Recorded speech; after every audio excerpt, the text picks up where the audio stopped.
Late at night, a girl, hunched over with emotional pain, slowly walked through a dark and empty church. She kept muttering that it was her recently deceased acquaintance who was the goal of her stupid life. Suddenly, the lady's leg twisted, and she immediately fell to the floor, although she did not really feel a drop of pain. The heroine was now much more worried about the fact that her lover in this novel was killed. So the miss raised her head to look ahead and see those whom she blamed for the death of her friend. She lay in front of a monument in honor of the prince and princess who had treated a man so cruelly. The girl, with tears in her eyes, prayed that God, if he existed at all, would hear what she was asking for. The thing was, the lady couldn't let Kael die such a stupid death because of other people, so she demanded that she be allowed to save the most precious thing that had been lost, although it was not her fault at all. Suddenly, after this cry of the heroine, a bright light flashed in front of her, which meant something incomprehensible at that moment. In fact, the girl accidentally transferred into a character named Hestia in a novel she read. At first, the lady could not believe what was happening, because she had involuntarily found herself in the body of such a beauty. Moreover, in her current home, Miss found a huge amount of gold, which made her incredibly happy. However, it still remained a mystery to the heroine why she ended up in the body of such a minor character. After all, this man had a lot of money, but absolutely nothing else was known about this Hestia. The girl found joy in being a fan of her beloved Marquis Kaelus, thanks to this money. To begin with, the lady rushed to the black market, as she decided to buy herself status in order to get closer to Kael. The guy who was distributing titles stopped resisting as soon as the miss gave him a lot of money. After receiving the long-awaited status, the heroine immediately went to the ball, where all the noble aristocrats were present, all because she really wanted to look at the first beauty of this novel named Saint Diana. Just one look at this girl made Hestia completely delighted, feeling how quickly her heart began to beat. But no less handsome was the crown prince named Helios, who was adored by many aristocrats. The heroine was already glad that she was able to at least look up close at these two beautiful idols of this world. Besides Diana and Helios, the most handsome was also the guy who was even considered heartless because of his determination.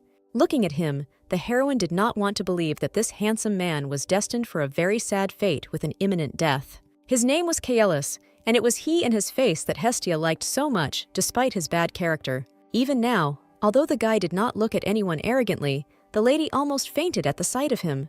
She didn't regret at all that she had spent a whole lot of money just to see the best representatives of the aristocracy. The girl was quite pleased to hear whispers from the side that it was Kael who was the best, because she thought the same. Then suddenly, those gossips declared that they would never dare to greet the Marquis, and the lady realized that this concerned her too.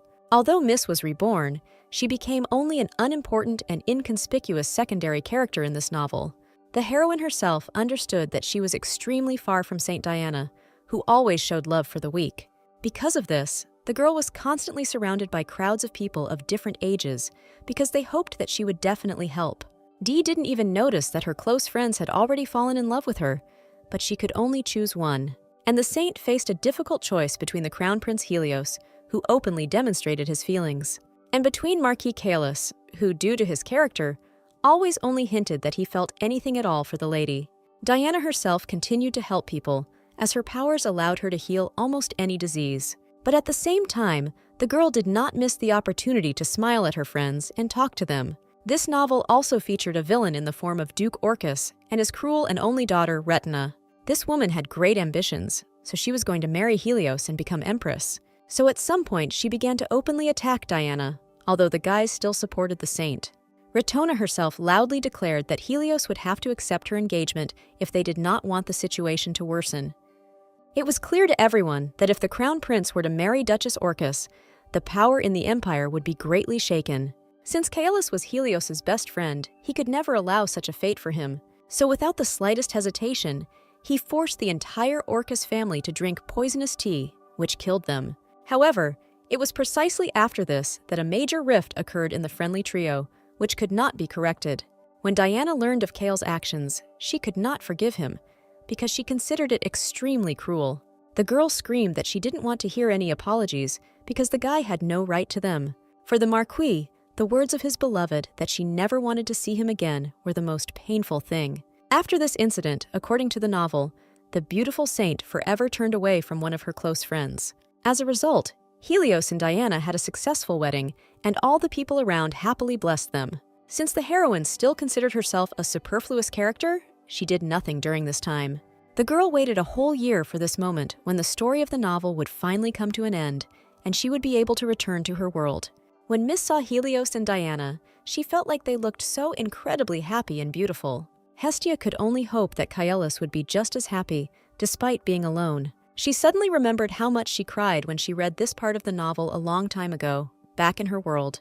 And now, remembering the Marquis, the lady wished that he would not focus only on love for the saint who abandoned him. Hestia felt a little sad that she was unable to see the Marquis's face for the last time, since it was already time for her to go. The heroine prayed for this until, after another year of living in this novel, she finally met Kael. The guy looked like he should have died a long time ago, but for some stupid reason he just couldn't do it. And this terrible state of Kaelus struck Hestia to the depths of her soul, who did not expect this at all. The heroine, who found herself in the novel completely by accident, thought that a good ending was prepared for everyone in it. And for herself, therefore, she wanted a good life, so right after the wedding of Diana and Helios, she was determined to return home.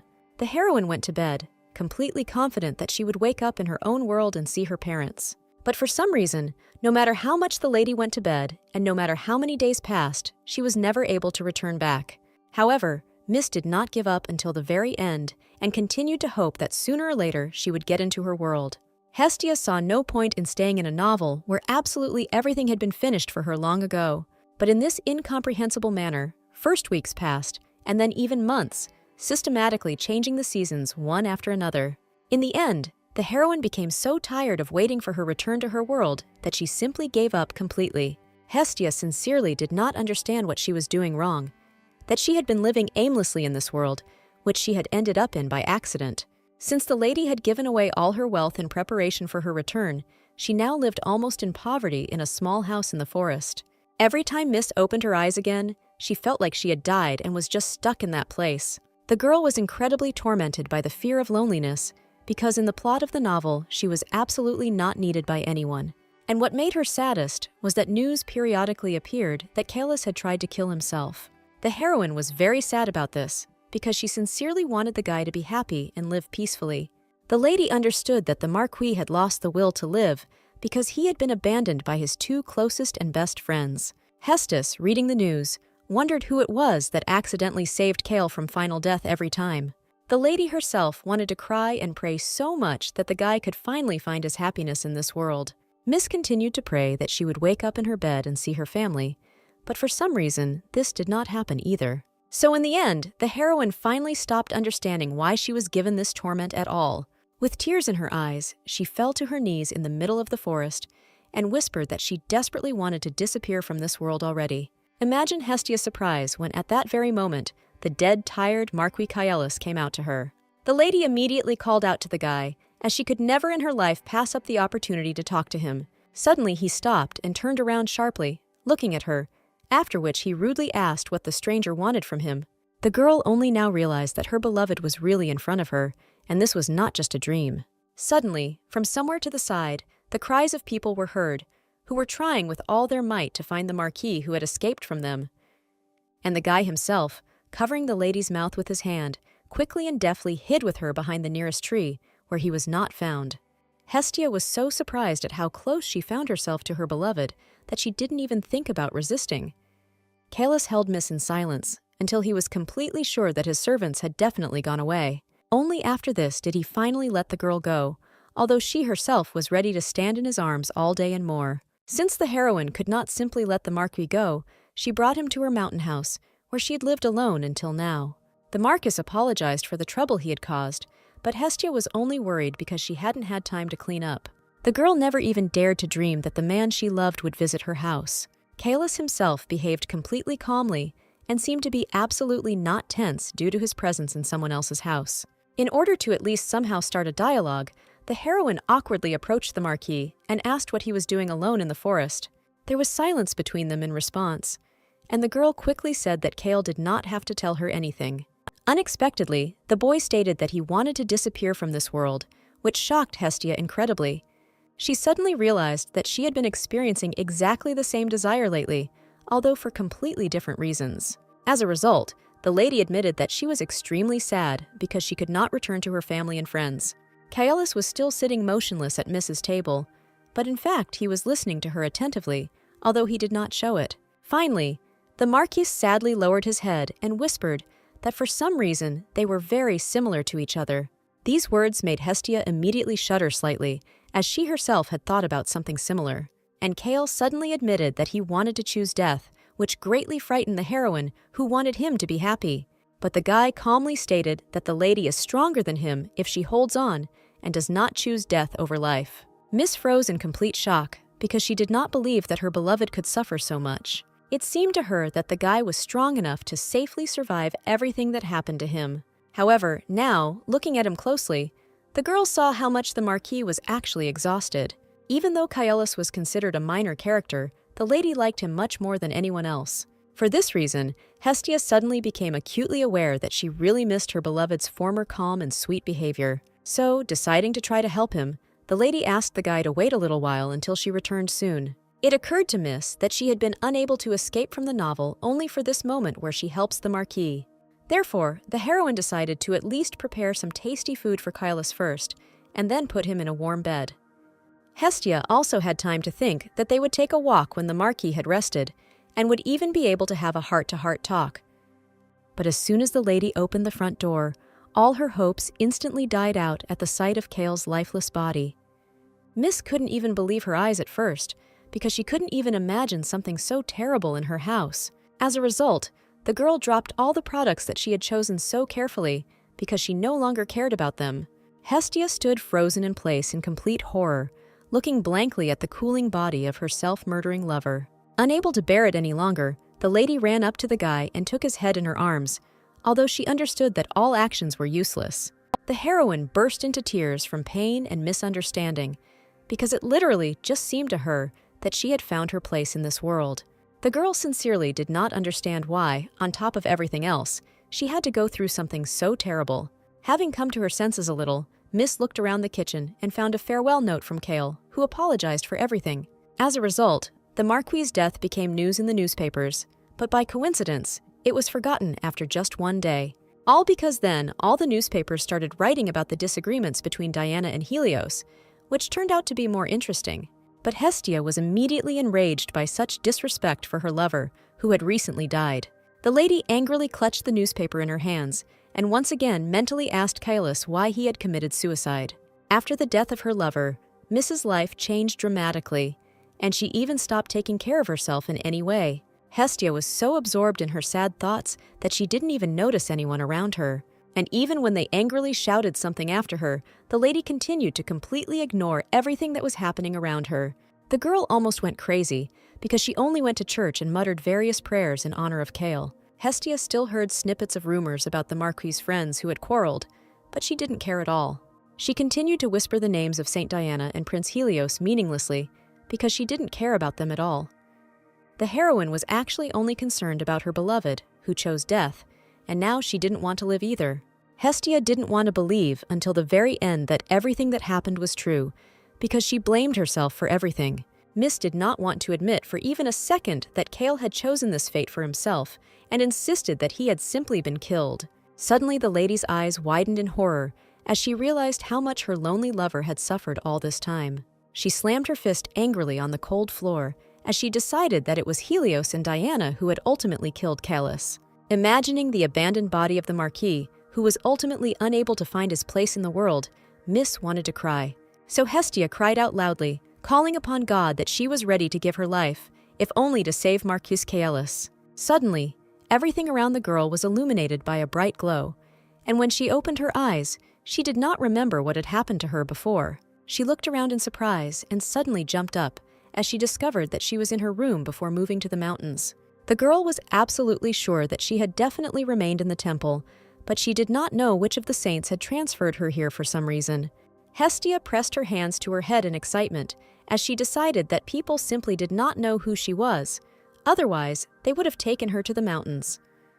But then the lady got out of bed and realized that nothing hurt, as if she had returned to the previous body of this character. Not believing her guess, the heroine ran to the window and opened it wide to try to understand what was happening around her from the street. Imagine Mrs. Surprise when she saw that all the people in streets were dressed up in honor of the festival. Hestia remembered well that this event was organized in honor of the wedding of Diana and Helios. Only now did the heroine realize that she had once again been transported to the beginning of the novel, although she had not even asked or thought about anything like that. However, although Miss could not find answers to her questions now, she decided not to worry about her return to the past for now.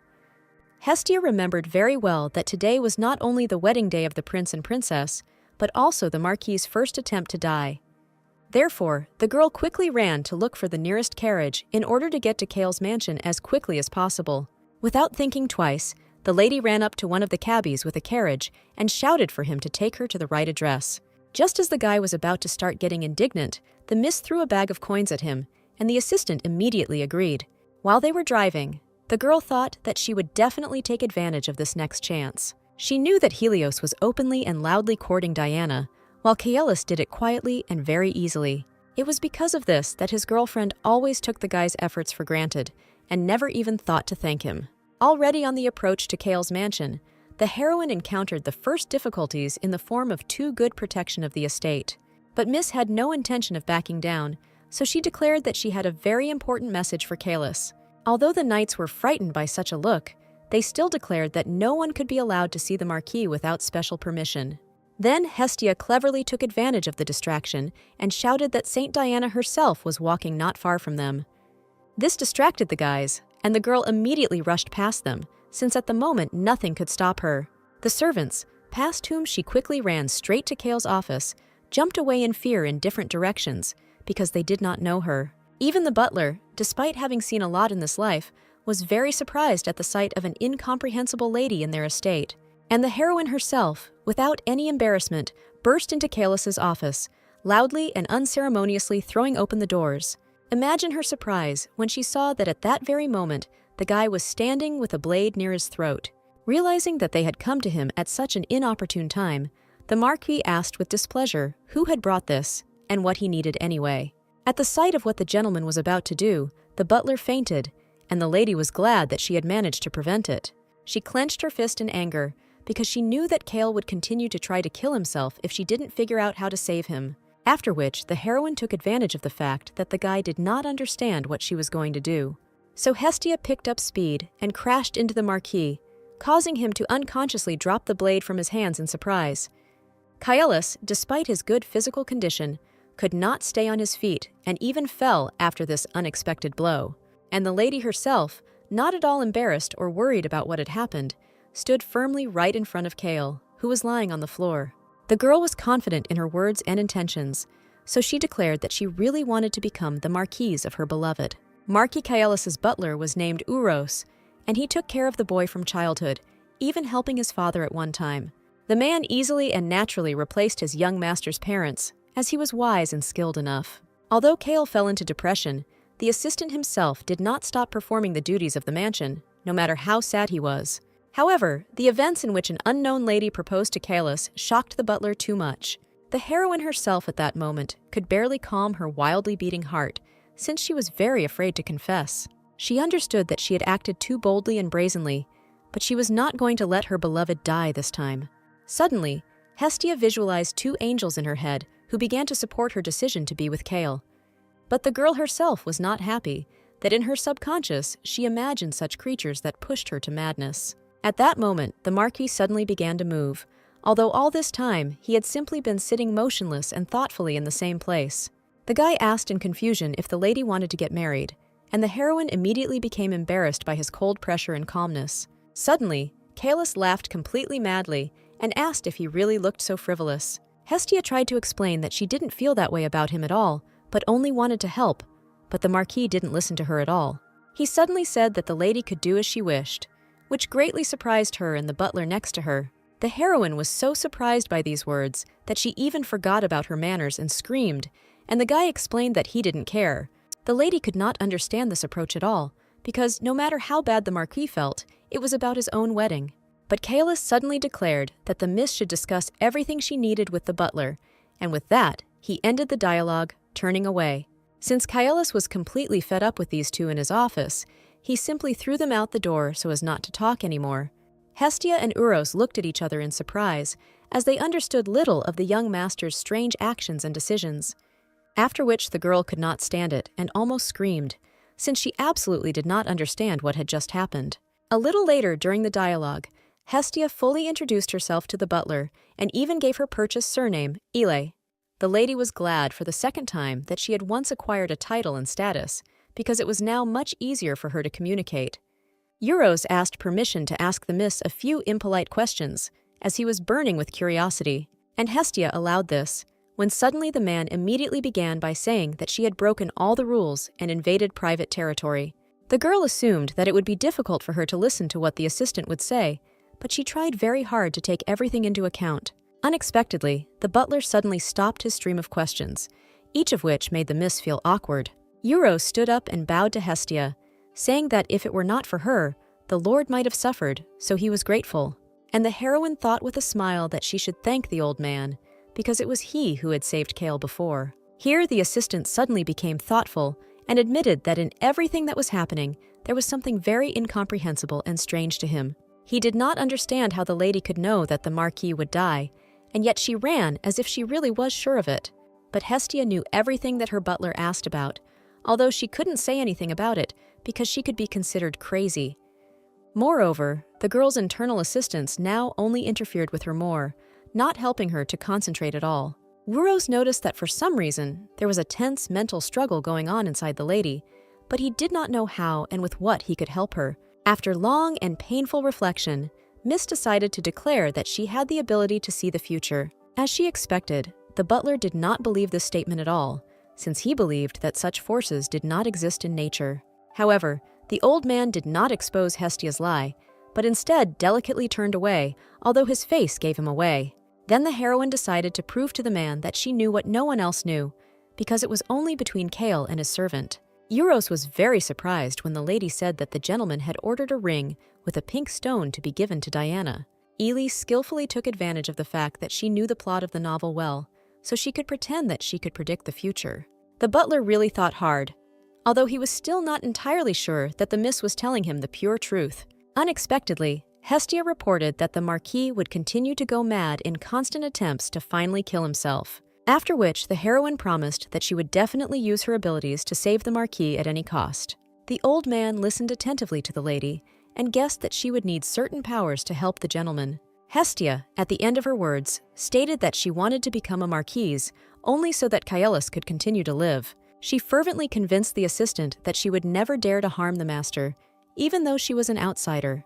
However, it was clear from Euros's face that he doubted too much and did not know how to act in such an unusual situation.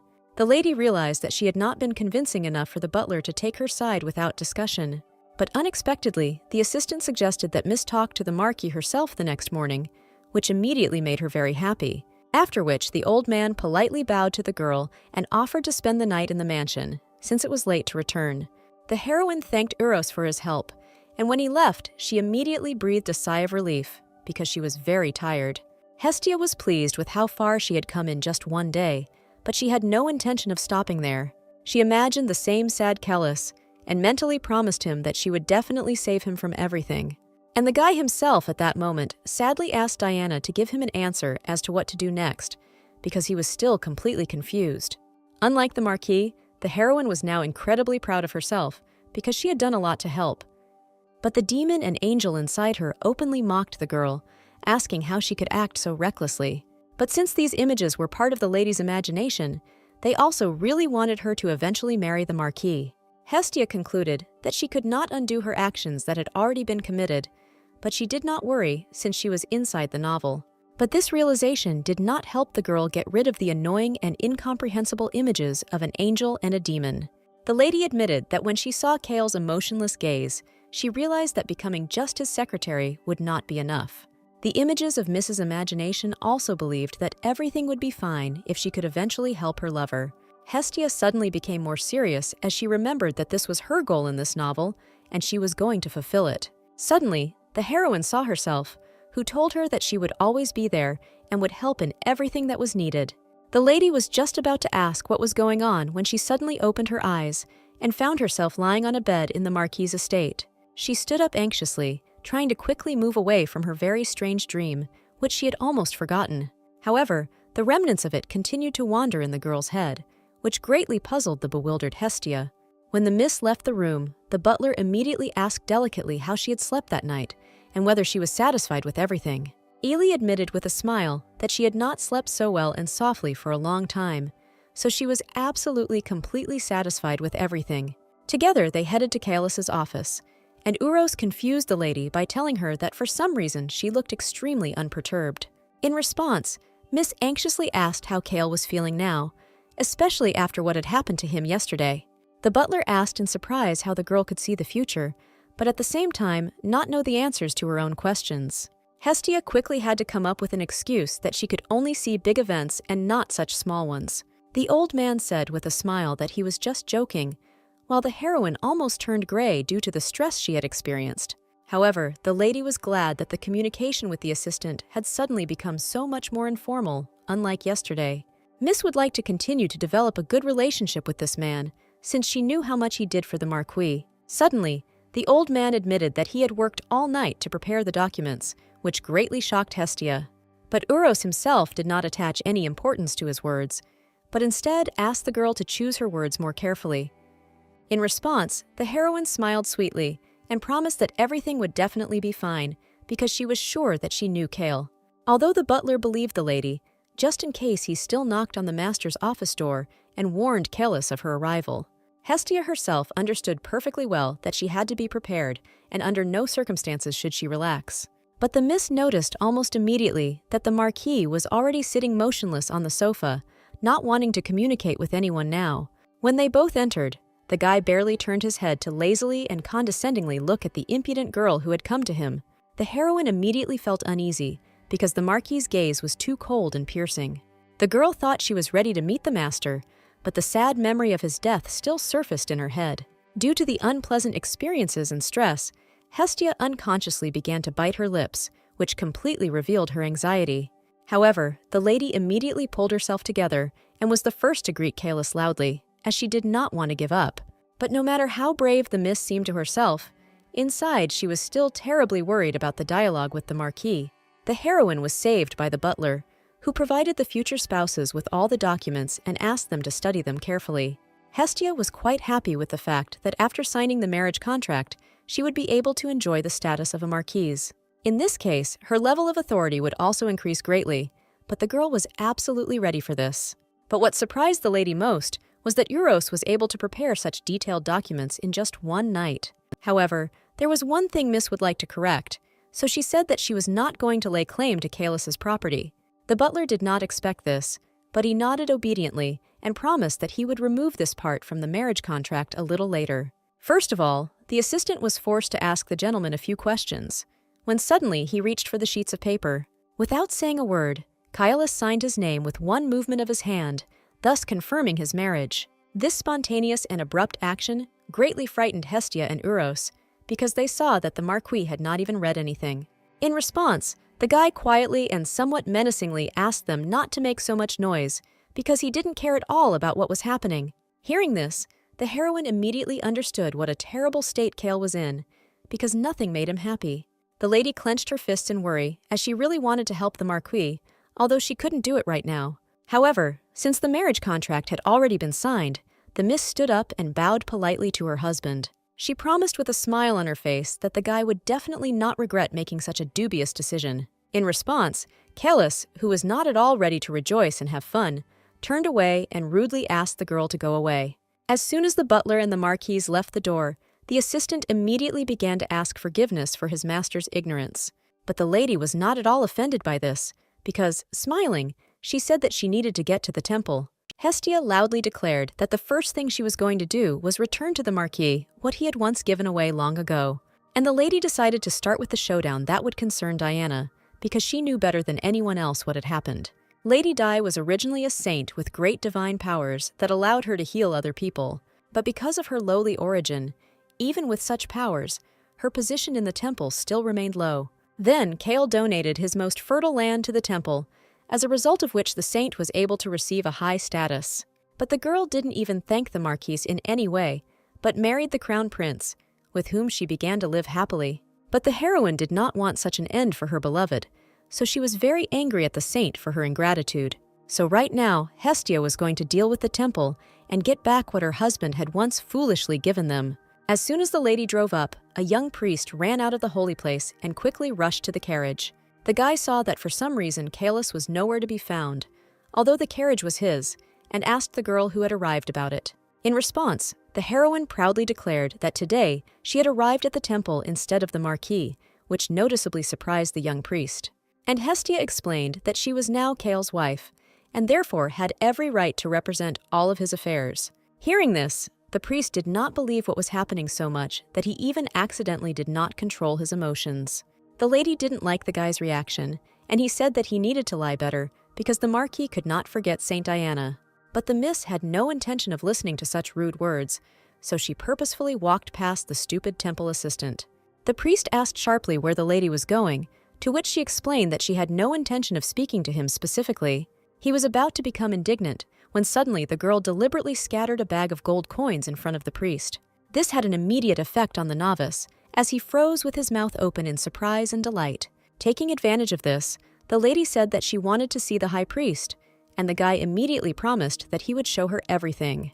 A little later, a priest of higher rank appeared in front of the girl, smiling sweetly at her, pretending to be glad to meet her. But the heroine was not at all happy with the fact that they did not bring the right person to her, so she said that she would not tell anything. Instead, the man declared that he was also of high rank and asked again whether the miss was really now the Marquis's wife. Hestia understood his suspicions perfectly well, since she had only just gotten married today, so she took out the documents confirming the marriage. Taking the paper in his hands, the priest discovered that the lady had spoken the pure truth and had indeed been married to Kaelus. This greatly surprised the guys, who did not expect such a turn of events, because they knew that the Marquis loved Saint Diana very much. But they weren't going to believe it so easily, so they asked the girl to wait a little while everything was double-checked. Hestia agreed to wait, and in the meantime, she said that she had come to the temple to return her husband's fertile land. Hearing this, the priest immediately jumped up in displeasure and shouted that she had no right to do such things. But Miss was not at all frightened by such an outburst, since she assumed that nothing would be given to her so easily. She calmly explained that Kaelus had given this land to Saint Diana and not to the temple itself, as the priest had said. So, putting the cup on the table, the lady reminded that Dee was no longer here, and therefore the land did not belong to the holy place.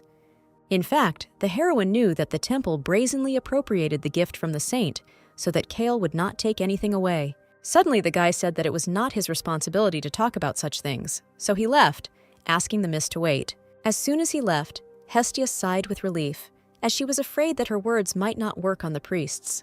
So the girl only had to wait for the moment when the high priest would finally come to her for a talk. Suddenly, an old man appeared right above the Marquise's head and asked her forgiveness for making her wait. Since Hestia had not expected the high priest to appear so soon, she froze in place in amazement. The priest himself was not at all agitated, since he believed that he was in complete control of the entire situation. The old man reported that his assistants checked the documents very quickly and were already convinced of their authenticity. So the high priest sat down in front of the lady and immediately began by telling her that she was going to return the land. The lady even had time to be glad that at least one understanding person had appeared before her, when suddenly he laughed loudly. The priest's face suddenly changed, and he declared that they could not and were not going to give anything away, because everything belonged only to them. Hestia hadn't expected such a rude statement, so she flinched a little at how unexpected the change was. The old man reminded that the Marquis knew that the land would not be entirely for Diana, so there was no deception.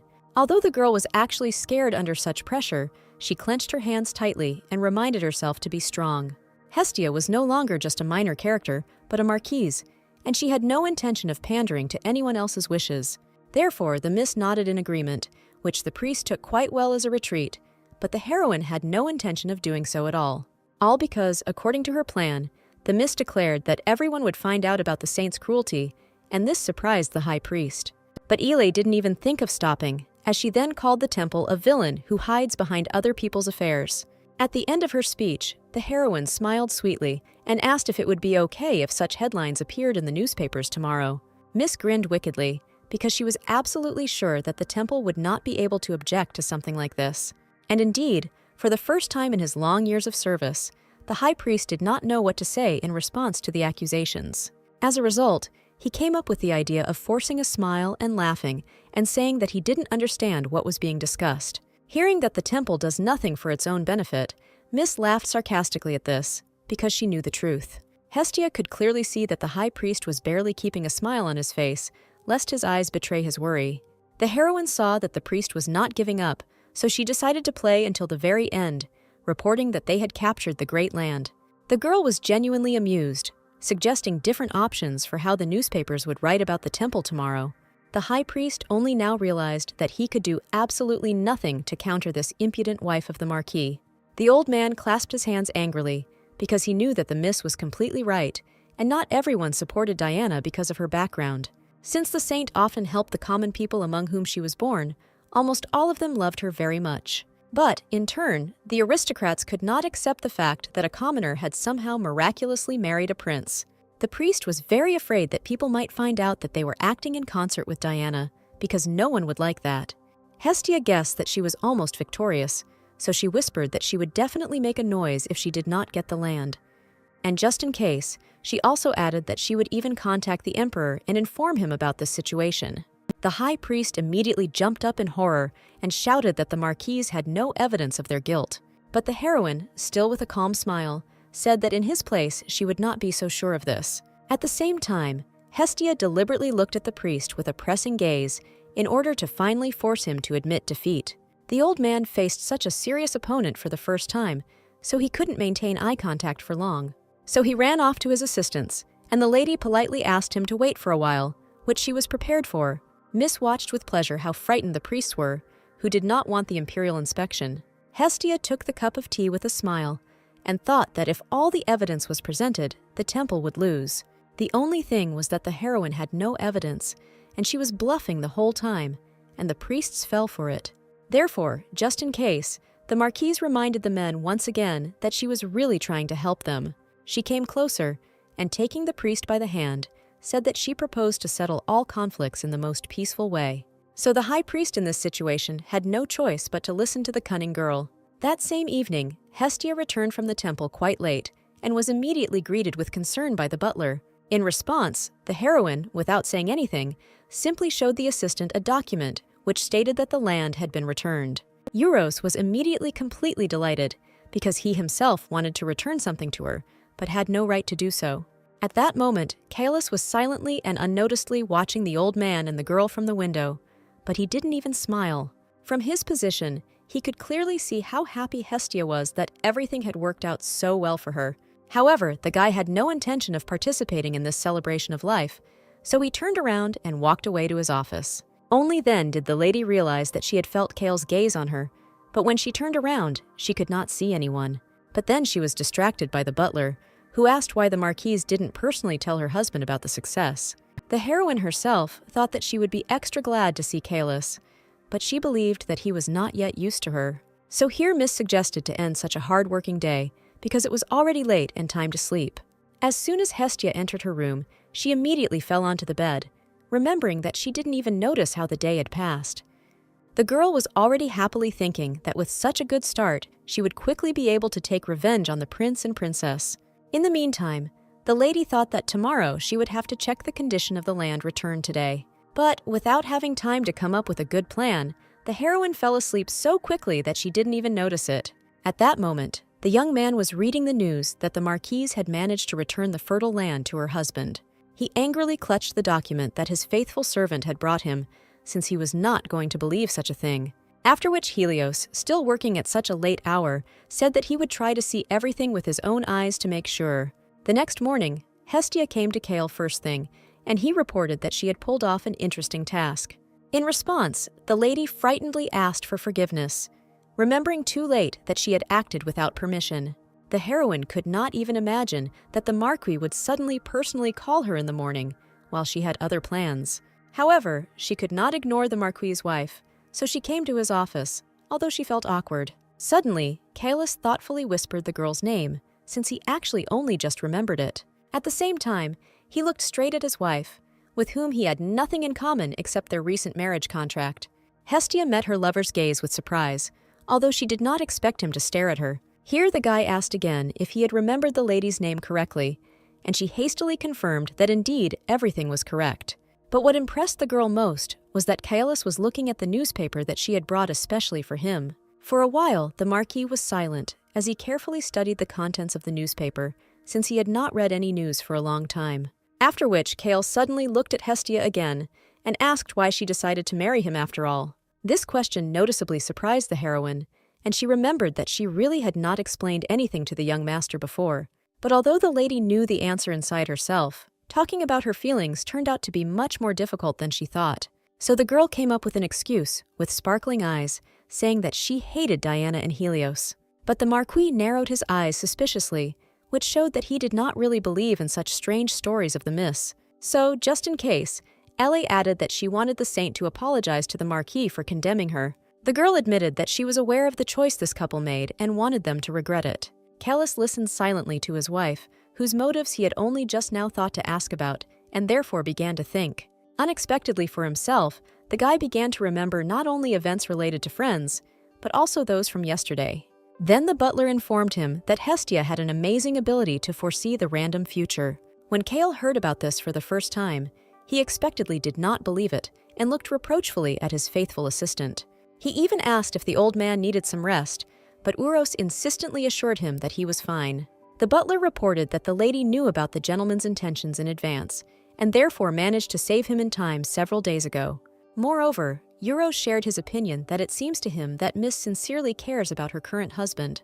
Kael himself thought about the fact that when he offered Hestia to become a marquise, she was not interested in either status or wealth.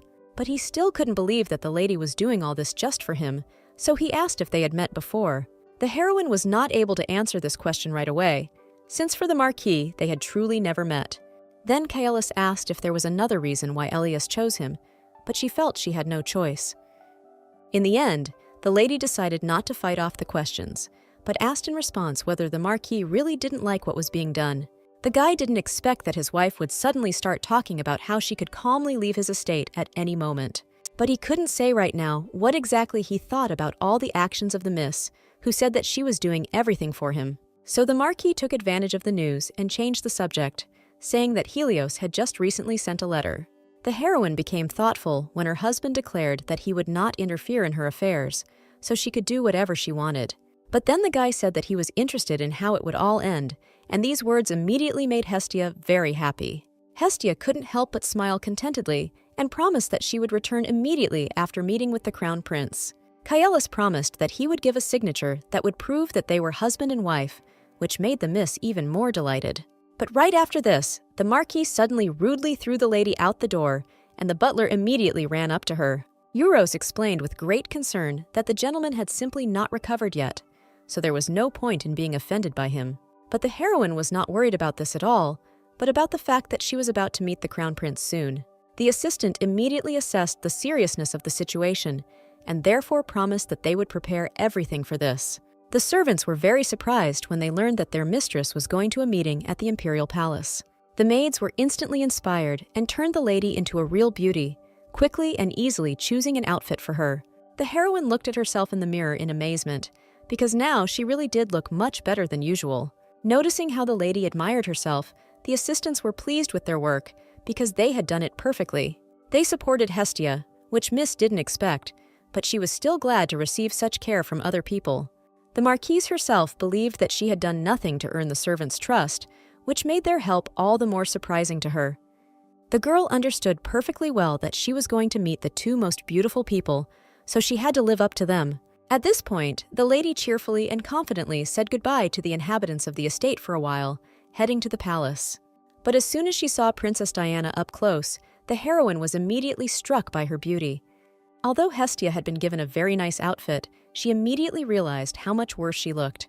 In fact, Dee was also surprised by the appearance of the Marquise, because she did not know that her friend had taken someone as a wife. Ailey bowed politely to the princess, while she, forgetting about manners, carefully examined the guest. Suddenly the saint asked, somewhat hesitantly, whether they had met somewhere before. In fact, the heroine remembered very well the moment when she first saw Diana, coming to this world for the first time.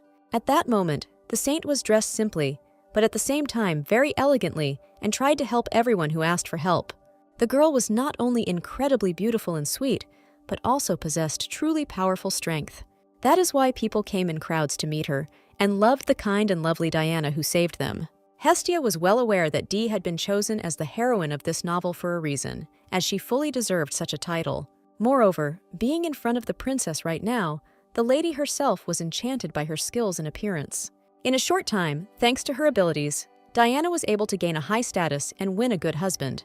But the Marquise had no intention of admitting that she had been following the saint, so the Miss smiled.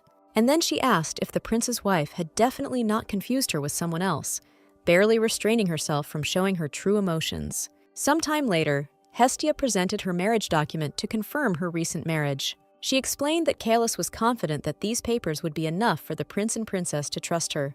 And indeed, after carefully examining the documents, Helios admitted that the handwriting did indeed belong to Kael.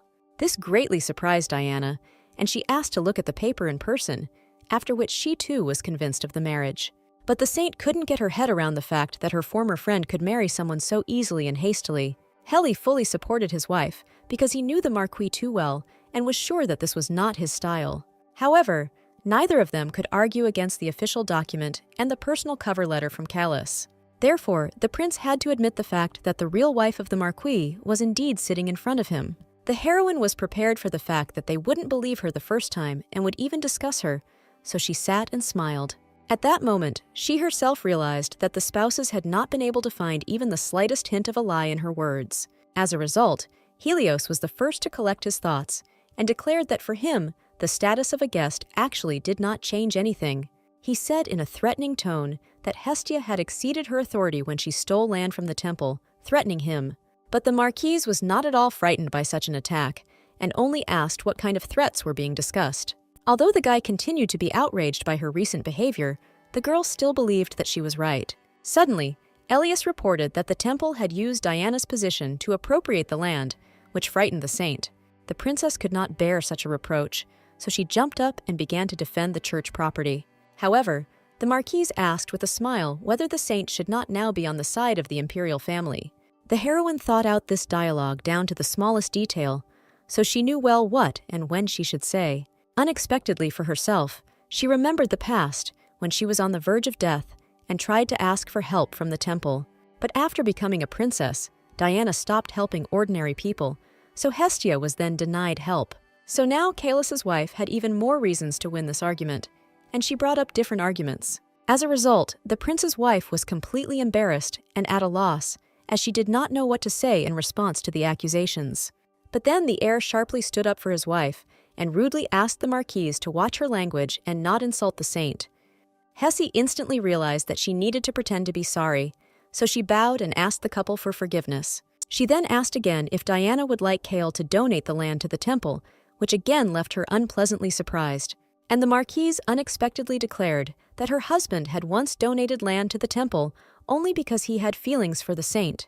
She asked if a married couple wanted her husband to be bound by old feelings, and Heli and Dee fell silent. Hestia guessed that the two of them had nothing to say to her in response, which actually suited the girl very well. The heroine's plan was that she was going to explain to everyone the meaning of Kael's past actions, which were out of love. Besides, the lady was more than sure that the prince and princess would never be able to ignore the feelings of their old friend in the past. Miss took advantage of the silence and said so much that Helios noticeably darkened from what he heard. Suddenly, the guy attacked the Miss, stating that her wedding date even turned out to be a day after their anniversary. But Hestia had an answer to that too, so she explained that it wasn't necessary to love each other to end up as a couple. But Helios didn't believe until the very end that his former friend could choose such an uncultured girl. Only now did Hestia reveal that she too had the ability, and this information completely amazed the prince and princess. And the heroine smiled sweetly and explained that she could see the future, so she was not as useless as she seemed at first glance. But having said this, the lady immediately encountered Helios's extremely distrustful and suspicious gaze. But what was important to the Marquise was that Diana looked extremely shocked, because she did not expect such a turn of events around her. Heli said that she herself would not have believed it, so she can prove her words and predict a small future. A little later, when she was retelling this situation to Kaelus, he was interested in this particular moment of her story. The lady said that a major robber would soon be caught, which the prince again did not believe, although he remembered the prediction. Suddenly, Hestia heard Kael's question, asking what exactly Diana had said about everything she had heard in their dialogue. The girl clasped her hands nervously and upset, as she guessed that the Marquis was still tormented by the fact that the saint had rejected him. As a result, the lady had to tell the whole truth about how she had revealed Kaelus's feelings towards Dee. It was impossible to tell exactly what the young gentleman was thinking from his face, but the guy himself was clearly upset by the story. This once again proved to Miss that the Marquis was much more emotional and more attached than he himself wanted. Suddenly, the guy admitted that he was surprised because he had completely forgotten about this land, and his wife suddenly returned it back to his possession. Imagine the girl's surprise when the Marquis suddenly sincerely thanked her, although she had not expected anything like that. And for some reason, Kaelus suddenly approached the lady and said that he would like to express his appreciation and gratitude to her. At that moment, the heroine was almost in seventh heaven with happiness, since it was the first time she saw her beloved's face so close to her. She immediately began to think about what the guy could do to thank her, as he had just calmly promised. Some of the indecent thoughts even made the girl's face burn and flare up from embarrassment and great worry. But Kael wasn't going to do anything that Miss was thinking about, so he didn't even ask what she was imagining. Since he was tired of waiting, the Marquis asked if the lady could not make up her mind, and this immediately brought her to her senses. So the heroine pulled herself together and said that she did all this not in order to receive a reward from her husband as a result.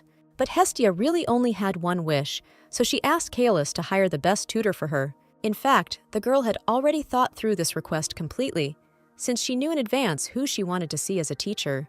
But the gentleman did not expect that his wife would want to study with the famous Madame Harmony, who taught many people manners. He crossed his arms over his chest in displeasure, since he had heard a lot about this woman, and asked if she was the only one the miss wanted to see. Hessie couldn't understand why the guy reacted so strangely to an ordinary tutor, but she didn't change her mind. This is because, among all the aristocrats, it was Madame Harmonia who was closest to Saint Diana since she taught her. After an incident where two ladies spoke out against the saint, Kael gave them poisonous tea, which they drank and quickly died. And from that moment on, no one from the aristocracy dared to speak out against Dai, even if they were dissatisfied with her origins. But there were still people who continued to dislike the princess, and the heroine wanted to take advantage of this. But the most difficult thing for the lady was the desire to turn away from Dee the people closest to her, and she decided to start with Madame Harmony. Hessie knew that this woman was the only person who treated the saint, who was born into a poor family, well. She encouraged Diana not to ignore her love, and also taught her everything about etiquette in high society. As a result, it turned out that for a long time the temple was only a political ally of the current Princess Dai. But Harmonia was still her spiritual mentor and spared no time or effort to help. The lady counted on the fact that, as a person from society, if Madame took her side, she could not remain silent about the deeds of the saint. She explained part of her thoughts to her husband, who in response silently tucked a strand of hair behind his ear as he was deep in thought. The guy had no idea that Hestia was seriously thinking about revenge for him because she really loved the Marquis. As a result, the Marquis promised that he would give the butler the task of inviting Madame, which immediately delighted the heroine. He admitted that he had no idea what exactly the girl was planning right now, but it didn't bother him that much. All because Kaelus was truly sincerely grateful to the lady for all her efforts for him, which he once again informed his wife about. Hestia was pleased to hear such words from the Marquis, although she had not originally expected to be praised at all. As a result, as soon as Miss returned to her room, she immediately began to joyfully shout about how Kael appreciated her. The girl would be incredibly happy just because her beloved paid attention to her, and he also said nice words. Therefore, only now the heroine was finally able to understand that all her efforts had fully paid off, since they were noticed by Kaelus. The next morning the lady was in action from an early hour, so she asked the butler to send a letter to Madame. And quite quickly the answer came, in which Harmonia invited Hestia personally to her estate, and the miss was not against it. The heroine had read the novel several times, so she was sure that she had studied all the manners and preferences of the noble lady well. So Hessie believed that there would be no reason for her to end up somehow losing and being turned away. The only thing the girl didn't take into account was that she would have to dress up for all of this so soon. The Marquis stood awkwardly in front of the doors of Harmonia's estate, as their meeting was happening too quickly. But the lady did not worry about this, and as soon as she opened the door, she saw a huge number of aristocrats inside. However, the miss did not lose her head, and immediately gave her name, saying that she had come to a meeting with Madame, which was scheduled for today. The assistant who met her asked the girl to wait for a while, and she was not at all against it. But the hostile glances from all sides quickly became tiresome to Hestia, who felt them all too well. Because of the unpleasant sensation, the Marquise covered herself with her hat, which made her feel better, although only for a while.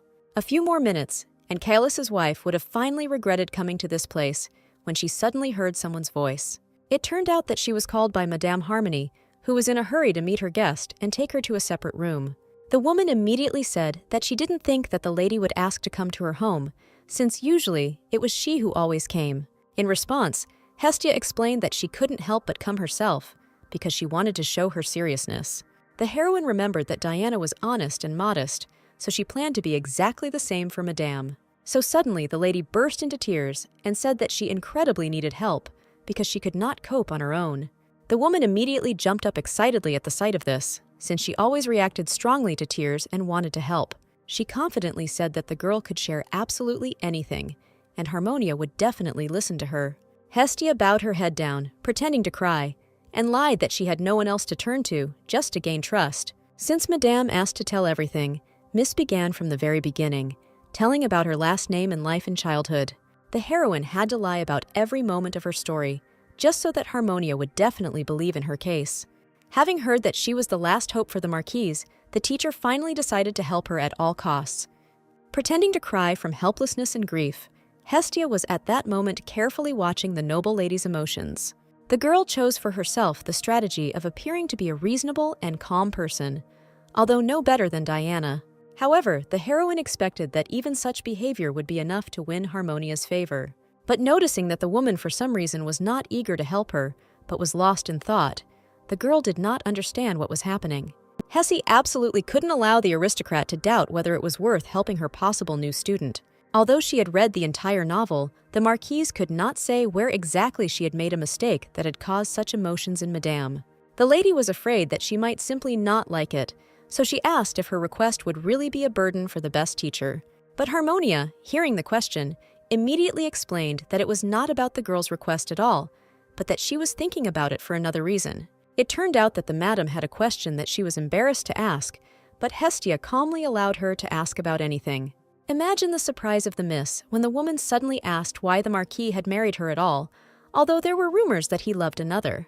The heroine did not expect that the teacher's interest would lie in exactly this question, so she froze in surprise. However, Hessie immediately thought that she was of interest to Madame, and this was for the best. So she continued to play her part and said that she had actually secretly admired Kaelus for a very long time.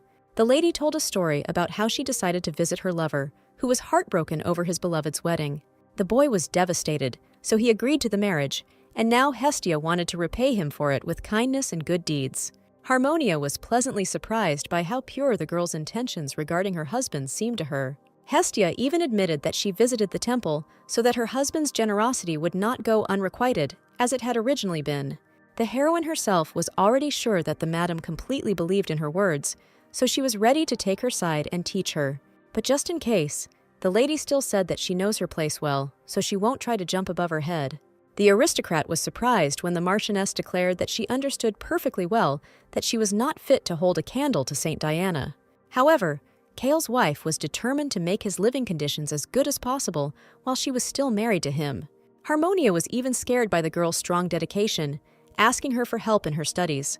The woman stated that the lady had already done too much for the Marquis, and the heroine was satisfied, since this was exactly what she wanted. Harmonia suddenly declared hotly that she understood the lady's situation perfectly well and would make every effort to help her. At that moment, the woman was proud that she would be able to teach another person who was striving for this. So Madame jumped up and said that she would immediately draw up a training plan for Hestia so that they could begin already. A few days later, the maid Clarice approached the Marquise and told her with a smile that the robber had recently been caught. This was not at all a surprise to the heroine, since she knew about his capture in advance, which is why she told the prince about it.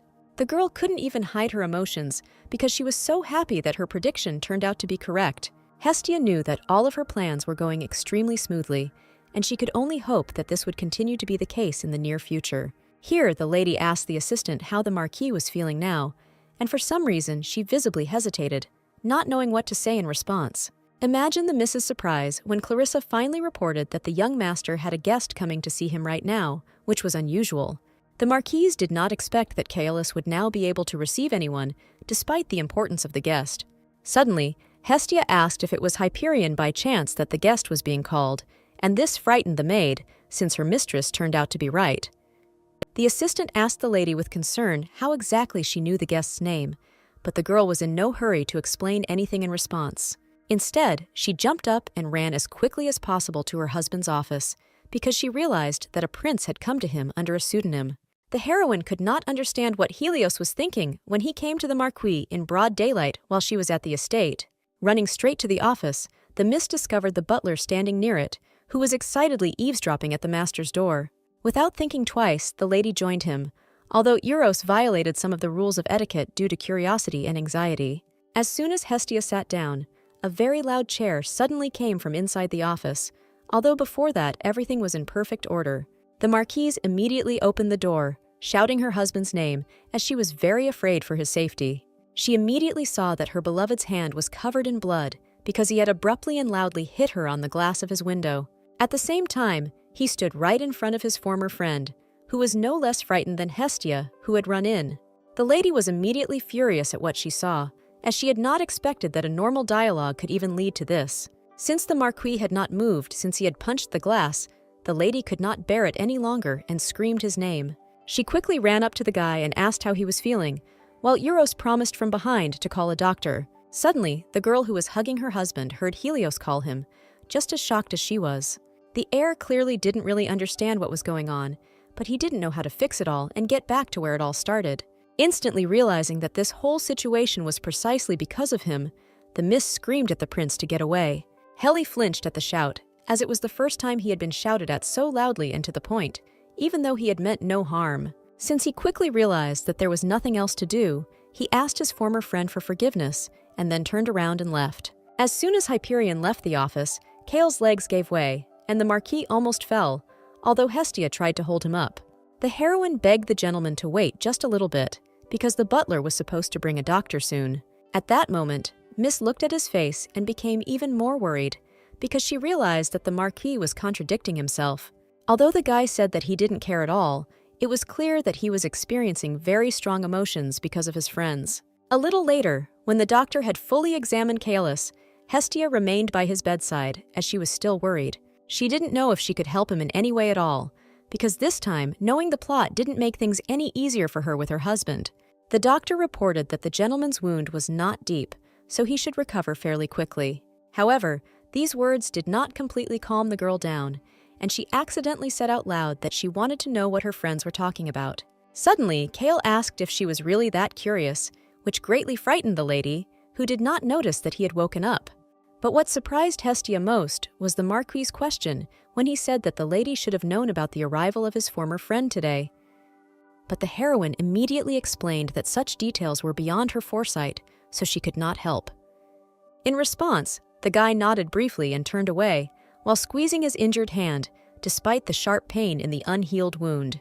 Hessie did not expect to hear the confession of the Marquis, who suddenly said that he immediately recognized the prince and did not want to accept him. After which, Kaelus, without turning his head, said that he would like to avoid the heir forever, if only it were possible. Helios didn't just come to Kael for no reason, because he really wanted to know about his condition, which he knew nothing about. But the Marquis himself did not understand what he was feeling, and why he was suffering so much from everything that was happening around him. The prince asked what had happened, but Kaelus rudely interrupted him and asked if he was enjoying his honeymoon. In response, Helios confidently stated that he had come to ask questions and wanted to know whether his friend had really gotten married. The Marquis could not resist and said that not only the prince was allowed to marry, so he did what he himself considered necessary and correct. The guy suddenly shouted that this was completely unlike his friend, because that lady was too suspicious. Suddenly, Kaelus puzzled Heli by asking what business he had with the life he himself had given up in choosing the princess. Kael didn't want to admit how much pain he was in, so he was unconsciously rude, hiding behind a mask. The guy remembered the beautiful image of Saint Diana, who rejected him, despite the fact that he always helped her in everything. This made the Marquis feel even more pain, and he gritted his teeth in indignation, unable to contain his heavy emotions. Imagine the heir's surprise when his former friend said that on their wedding day, he planned to kill himself. Kaelus himself calmly explained that it was Hestia who ultimately stopped him by breaking into his office using her precognition. Helios clenched his fists in displeasure when his former friend informed him that his decision to marry the lady was none of the prince's business. Suddenly, the heir asked the Marquis why he had remained silent all this time if he had experienced such severe pain because of them. At that moment, the heir himself was in pain because his friend was suffering, and he didn't even suspect anything like that. From Helios's words, Kaelus concluded that he was again guilty of something, although he had not done anything bad to anyone. And the prince was now asking the Marquis in all seriousness why he had suddenly changed, since he had previously been a completely different person. The future emperor even mentioned that his wife was also worried about Kael, since there was no news from him at all. But these words made the guy incredibly angry because he didn't believe that you could worry about a person and not write him a single letter. He became so angry that he eventually lost control of his emotions and shouted at the prince to get out, slamming his hand on the glass. As a result, the young gentleman now lay with a bandaged hand, although he did not regret anything, despite the pain. Being calmer now, the guy concluded that he had acted quite arrogantly and would be smarter in the future. The heroine, who had been silently and very attentively listening to her husband's story, again noticed that he was suffering, although he did not show it. And Kaelus himself only now admitted that he felt useless when Diana drove him away, and therefore decided to die. It hurt the girl to hear that the guy was disappointed when he couldn't commit suicide because she got in his way. Unexpectedly, the Marquis smiled kindly and said that, thanks to Hestia, he finally understood something important for himself. The heroine was incredibly pleased to hear praise from Kaelus, who was usually just cold and emotionless. The lady even accidentally almost burst into tears because the guy so openly acknowledged all her efforts for him. Hessie was glad that she started living again for the sake of her beloved, and in the end, everything turned out the way she wanted. At this point, Helios told Diana about his conversation with the Marquis, and the girl was horrified by the details she heard. He even shared information that the current wife of his former friend saved him from death on their wedding day. Diana could not believe what she heard, and was most surprised that the Marquis could actually see the future. In my head, the holy image of Hestia was not at all associated with the image of a sweet and kind lady who did everything just like that. Therefore, gritting her teeth in worry, the princess decided at all costs to find out the real goal of Kaelus's wife. The heroine herself decided to live for the Marquis, but in the end, she soon found herself in a situation that she ended up regretting terribly. At that moment, she was sitting at a table among other aristocrats, having come voluntarily to the tea party. But the lady did not expect that she would be given the floor so unexpectedly, so she was completely unprepared for this event. The thing is that just a few days ago, Hestia told Harmonia that Countess Arenas had invited her to visit her. The Marquise herself was not happy about being invited, but it would have been impolite to refuse, even though she had no idea of etiquette. In fact, Miss knew in advance that she would be invited because she had read the plot of the novel, but she did not think that it would happen so soon. Even the teacher said, somewhat absent-mindedly, that such behavior was not very like a countess, which upset the lady even more. In fact, Arenas was no less influential than Harmonia herself, although she did not strive to help everyone so much. However, Hessie still didn't fully understand why Madame was so alarmed by this invitation. For the Marquis's daughter, the biggest problem was that she was probably invited simply out of interest, and there would be questions. But the lady had just taken up the post of wife of Kaelus, and did not want to make any mistakes that would cause a scandal. However, the girl needed to win public opinion, so she was going to accept the invitation. Although she was greatly frightened by the fact that almost nothing was known about Countess Arenas, even from the original story of the novel. Since this noble lady was not an important character, Hestia didn't know how exactly to talk to this woman right now. Harmony saw how much the lady was worried about the invitation to this tea party, but she could not help her. At that moment, the Marquise herself even wondered how exactly she could bribe her future acquaintance. But for some reason, the teacher thought that the girl was only concerned about the topic that would be discussed if she came. Therefore, Harmonia was even ashamed of her inaction, because for now she was not worried at all, unlike Hestia. The Marchioness, however, came to the conclusion that she could not simply ignore Arenas, even though she had not even begun to study etiquette properly. Quite unexpectedly for Madame, Hestia suddenly said that she would do anything, just so that her husband would be happy in the end. The teacher was delighted that even at such a moment, the lady still continued to think about the young master and not about herself. Besides, Miss knew that if she refused the invitation, various rumors connected with the Countess would immediately begin to spread about her. Therefore, not wanting to simply let the girl fall into the clutches of the cunning Erinis, the madam promised that she would definitely go with her. The teacher even beamed with happiness, because she finally understood where and how exactly it could be useful. Hestia didn't even have time to say a word before the noblewoman confronted her with the fact. It was in this strange way that they both found themselves at Erinis's tea party, who was only too glad to see everyone present. The lady had not yet really had time to choose any strategy for herself, which only frightened her more, but she tried to communicate. What bothered Miss most was that for some reason she was sitting too close to the Countess, although she herself did not understand how this happened. Hessie exhaled and tried to calm down, thinking that Madame had managed to teach her some etiquette. Suddenly, Erinis seemed to deliberately draw everyone's attention to the Marquise, who had never thought that such a thing would happen. The girl immediately remembered Harmonia's training, who had so diligently collected all the information about the ladies for her in advance. The teacher sadly reported that she was sure that the Countess would look down on Kyle's wife because she was the youngest. She asked if the young lady wanted to defeat all those aristocrats and rise to the top, but the heroine had no such desire. In fact, this is exactly what Madame wanted to hear, so she smiled kindly and said that she would explain how to please the ladies. So now Hestia was absolutely ready to very politely and modestly discreetly give the ladies around her a pleasant compliment. That's why the girl blushed and said that she was starting to get nervous, because she was sitting among such beautiful and noble aristocrats. Imagine the heroine's surprise when this simple method worked, and the women around smiled sweetly at her. Hessie herself was not very pleased that she had to flatter, but she did not see any other way yet. Harmony taught that the first impression was the most important, so the lady tried her best to please. Since everyone at the tea party was interested in how Hestia became a marquise and returned the lands, she told about it very vividly.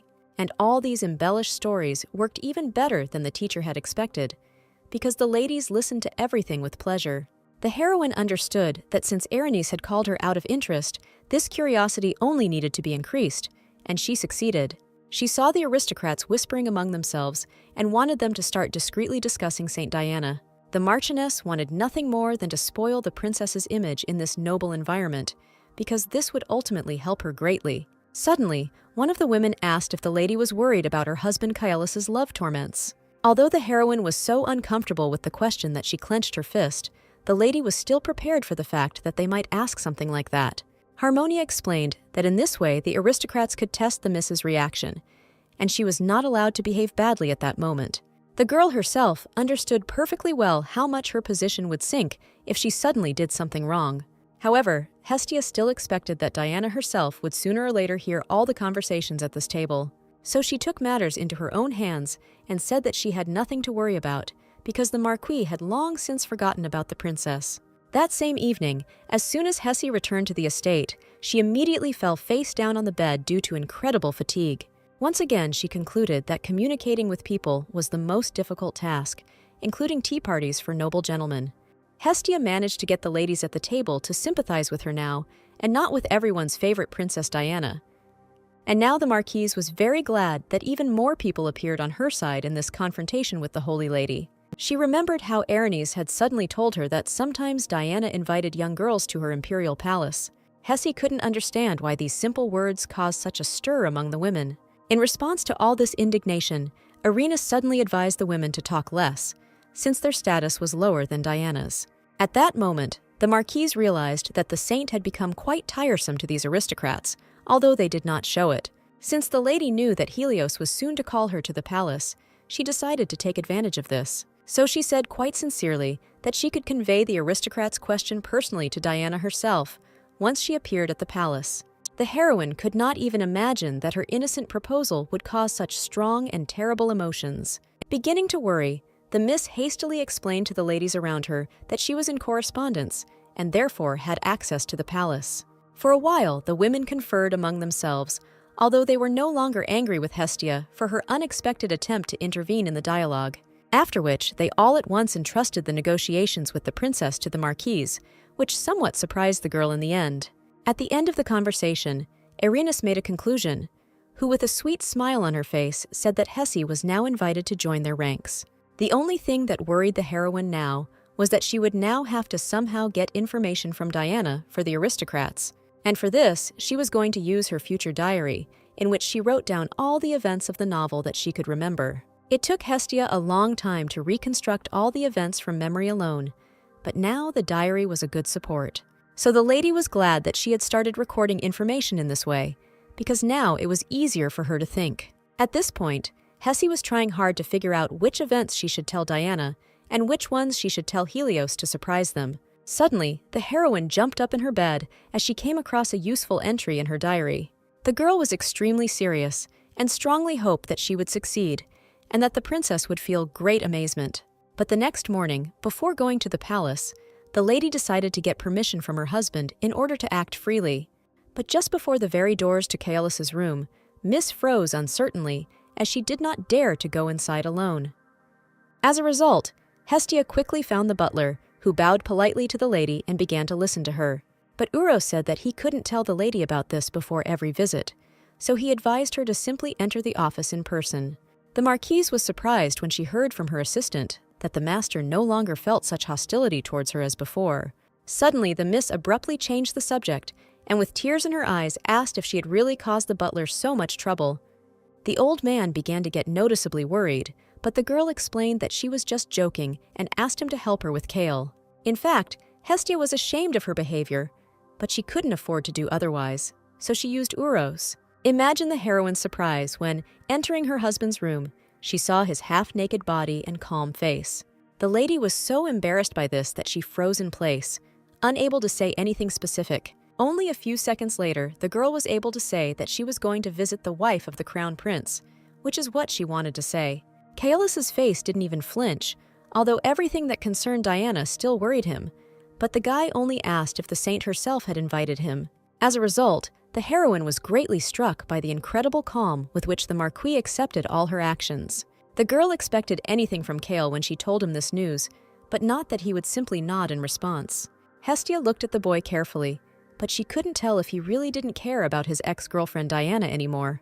Unexpectedly, the marquis asked rather sternly whether it was really only for the sake of such news that his wife had distracted the butler from his affairs. The heroine was surprised when Kaelus asked not to bother any more servants with such simple and banal questions. Instead, looking down, the young gentleman said that the miss could come to him herself for any reason. Hestia never thought that Kael would allow her to enter his room without asking permission, without servants. The girl froze in place in complete amazement because she didn't even know what exactly she should say in such a situation. Because of this, an awkward silence hung between the spouses, which for some time neither of them was in a hurry to break with words. Kaelus himself looked closely at the girl in front of him and remembered what had happened just a few minutes ago. Then he sat in a chair, reading a book as if nothing had happened, when suddenly the butler entered the room and announced that Hestia wished to come. Bowing politely, Uros said that the lady had asked to be warned of her arrival in advance. However, for some reason the assistant was in no hurry to leave, which Kaelus did not immediately notice as he returned to reading. When the marquis gave permission to speak, Uros asked if Hestia could visit Kael without asking permission. The guy looked at the butler thoughtfully, because he didn't expect him to suddenly ask him such a question about his wife. Turning back to his book, Kael reminded him that the lady had initially barged in on him, but now for some reason had suddenly become shy. Nevertheless, the marquis gave such permission, and Uros even dared to ask that the master personally convey this to the lady. Remembering all this, the boy could not understand why such a simple permission should make Hestia happy. But, looking at the lady now, Kaelus did not notice the slightest sign of joy on her face, although Uros had promised this. The marquis even had an image of the butler in his head, who once again explained what exactly the gentleman had done wrong. The lady herself was so deeply absorbed in her thoughts at that moment that she did not notice her lover's emotions. The heroine felt most sorry for the fact that she had caused inconvenience to the butler, although she had not wanted any of this. As a result, the lady almost burst into tears, realizing that she had been distracting everyone too much to create her own comfort. Here, Kaelus said that the miss could leave if she had no more business, and the girl instantly remembered why she had come. After which, Hessie very confidently asked the marquis to lend her the ring with the pink diamond that he had designed for Diana. This request caused such an evil grin on Kaelus's face that the girl even jumped back in fear, not knowing what to say. In order not to provoke even greater anger from her husband, the marquise hastily explained that she would take the stone to the palace and then return it. The heroine insisted so much on this ring because she did not know what could be better suited to discreetly offend the saint. So right now, the lady was persuading Kaelus to lend her the ring just for one time, and she wouldn't even scratch it. As a result, the heroine got so carried away that she accidentally almost started screaming, while Kael continued to sit silently. When the girl finally fell silent, the Marquis suddenly stood up abruptly and announced that it would not work the way she said. After which, the young gentleman took out a ring with a pink diamond and told the lady to wear it always from now on. Hessie couldn't even imagine such a resolution in her dreams, so she asked loudly if Kael was sure of his decision. In response, the Marquis calmly confirmed that he did not doubt his decision in the least, although it was difficult for Miss to believe. Then, turning his back on Hestia, Kaelus sadly reported that this ring still had no other owner now. The heroine felt sorry to hear this from a man who had put so much into this ring, which seemed simple. In fact, Kael matched the color of the diamond exactly to Diana's pink hair, so that the finger jewelry would match. Knowing how hard it was for Kaelus to decide to give the ring to her, the girl sincerely thanked him, bowing. That was all of Hestia's questions and requests had ended, so she said that she would not bother the Marquis anymore today. The lady walked away so focused that she completely failed to notice that Kael was looking after her with surprise. The guy thought to himself that the miss had such a serious face before leaving, as if she was going to kill someone. This brought a grin to Kaelus's face, and he even whispered after the lady that he wished her luck, although Hestia no longer heard it. The next morning, the heroine had already received a letter from Diana, with a response that the saint was inviting the girl to the imperial palace. So Hestia hurried to prepare the information she was going to convey to Helios through Princess Diana. And for the holiest lady, she came up with the idea of wearing a ring with a pink diamond in order to reproach the prince's wife once again. In fact, Miss was especially happy about the ring, because she believed that it was the first and unexpected gift from her beloved. Looking at the decoration, the heroine even allowed herself to dream that the Marquis could already give up his feelings for the saint. Soon Diana arrived at the appointed meeting, not at all late, although she did not want to see him. But Hestia herself could not wait for the moment when she could finally see the princess's distorted face. As soon as the Marquise saw the saint who had arrived, she immediately smiled sweetly at her and thanked her for permission to visit. In response, the girl did not express such sweet emotions, but instead said that she only wanted to know the purpose of their meeting. Although the heroine did not like Diana's arrogant attitude, she still continued to smile and said that she decided to get to know her. At the same time, the lady tried to show off as best as possible the ring with a pink diamond that was specially placed on her finger. It was for this reason that the princess noticed the decoration quite quickly and immediately understood what it belonged to. Hessie guessed that Diana understood everything when she noticed that the girl with a sad face slowly turned away from her. At this moment, the Marquise began to look closely at the saint's face, since she was very interested in her reaction to everything. Imagine the lady's surprise when the heir's wife suddenly smiled sweetly back at her, as if nothing had happened. Moreover, the girl looked so dazzling that Hestia even had to turn away so as not to go blind. However, the lady could not believe that Diana did not really feel anything because she could not help but recognize the ring. But then the miss accidentally glanced at the princess's hands and discovered that they were trembling very violently, despite her attempts to hide it. This caused the heroine to smile slyly, as she guessed that Diana was simply hiding her negative emotions. The fact that the heir's wife understood everything perfectly well, but was just pretending, made Hestia laugh very hard. The saint herself at that moment realized for herself that she needed to be even more wary of the Marquis, just in case. But the guest had no intention of feeling sorry for her rival, so she almost immediately moved on to further dialogue. Kaelus's wife reminded her that she had managed to confirm her ability to foresee, and placed an envelope in front of Diana. The princess did not expect that her guest would bring a letter, so she immediately began to study it with interest. Imagine her surprise when the saint realized that the Marquise had written a prediction of the future inside the letter. The lady herself at that moment was still diligently showing off the diamond ring because she had put it on only for Dee's sake. For Helios, the heroine chose a card with a prediction straight from her diary, deciding to tell military information. The girl remembered the plot of the novel, so she knew that around this time, bandits would be discovered on the borders of the state. But Hessie was sure that these would actually be enemy troops who would begin to secretly study the territory. The princess would never have thought of such impudence on the part of a warring state, because the agreements were different. But the Marquise herself knew very well that Helios had big problems because of this in the original story. As a result, the prince was forced to decide on his own to fight an enemy who had completely studied him. However, the war was only ended on terms that were unfavorable for the Empire, so as not to further ignite the conflict. Even before her rebirth, Hestia herself had to observe how unhappy people were because of everything that had happened. The princess read this letter very carefully, and her face showed how excited she was. Having read to the very end, she suddenly asked why the Marquise told her everything first and not the prince. In response, the lady calmly stated that she would like to know the date of Diana's next tea party, and this greatly shocked the saint. The girl couldn't even contain her emotions and jumped up on the spot, screaming that this was too much. In fact, Miss knew that such lists were usually not allowed to be known to anyone in advance due to low trust.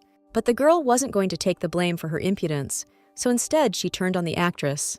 Diana clearly didn't expect that her guest would even start crying, so she froze in place, not knowing what to say.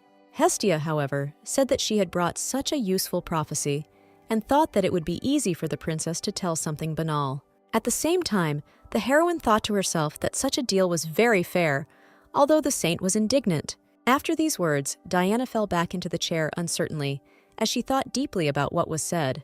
As a result, the prince's wife admitted that predicting the future was indeed more valuable than drinking tea. So she promised to send a letter with information, for which the marquise politely thanked her rival. Finally, the saint suddenly said that she would let the lady go only this time, which noticeably surprised her.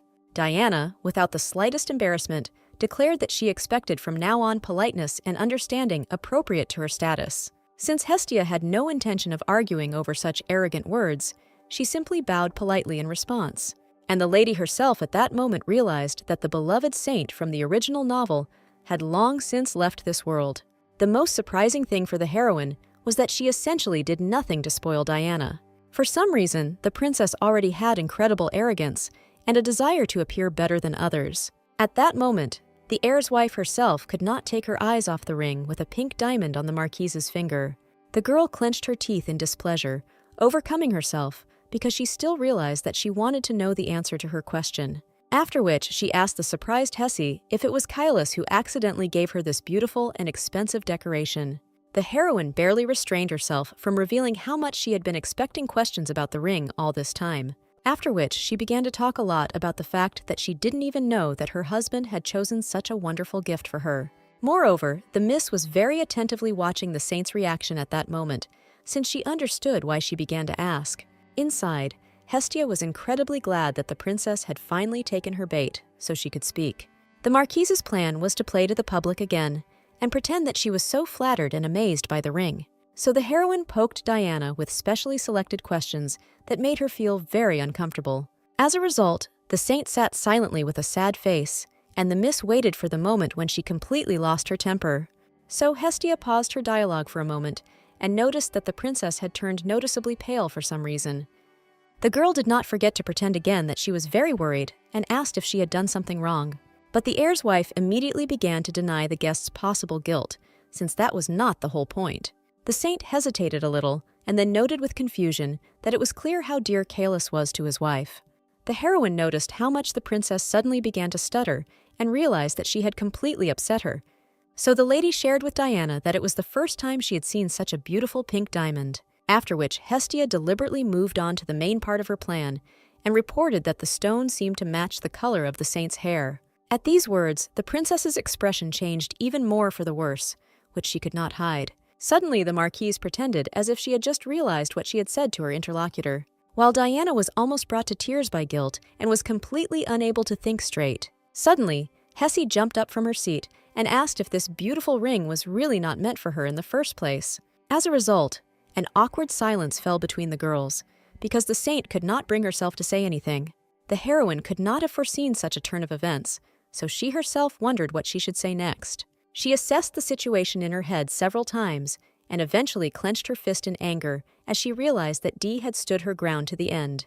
So the lady decided to attract attention to herself once again and fell into a chair, covering her face with her hands.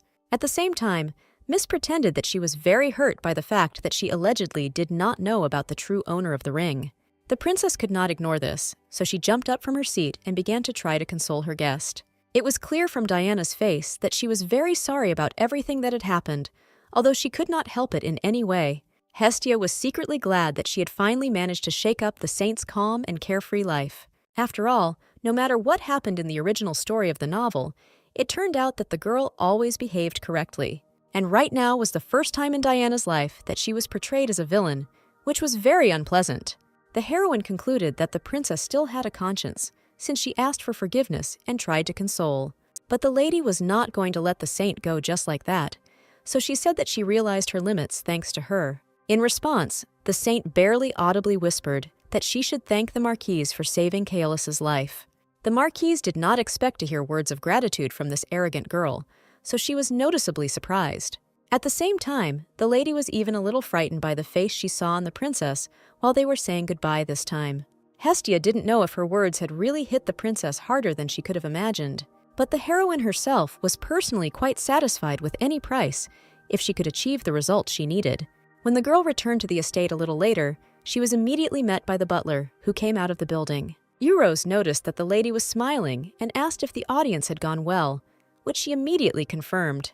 Then the assistant asked her to tell him all the details right away next time, and the heroine did not refuse, after which she asked how the Marquis was doing, and hearing that he had locked himself in his study, advised her to bring him some novels. The butler was delighted, because he did not expect that the lady could see even such insignificant details. In response, the lady hastened to explain that she sees all sorts of things, and these visions never depend on her at all. As a result, Miss became overly worried and concluded that she should be much more careful with her words than before.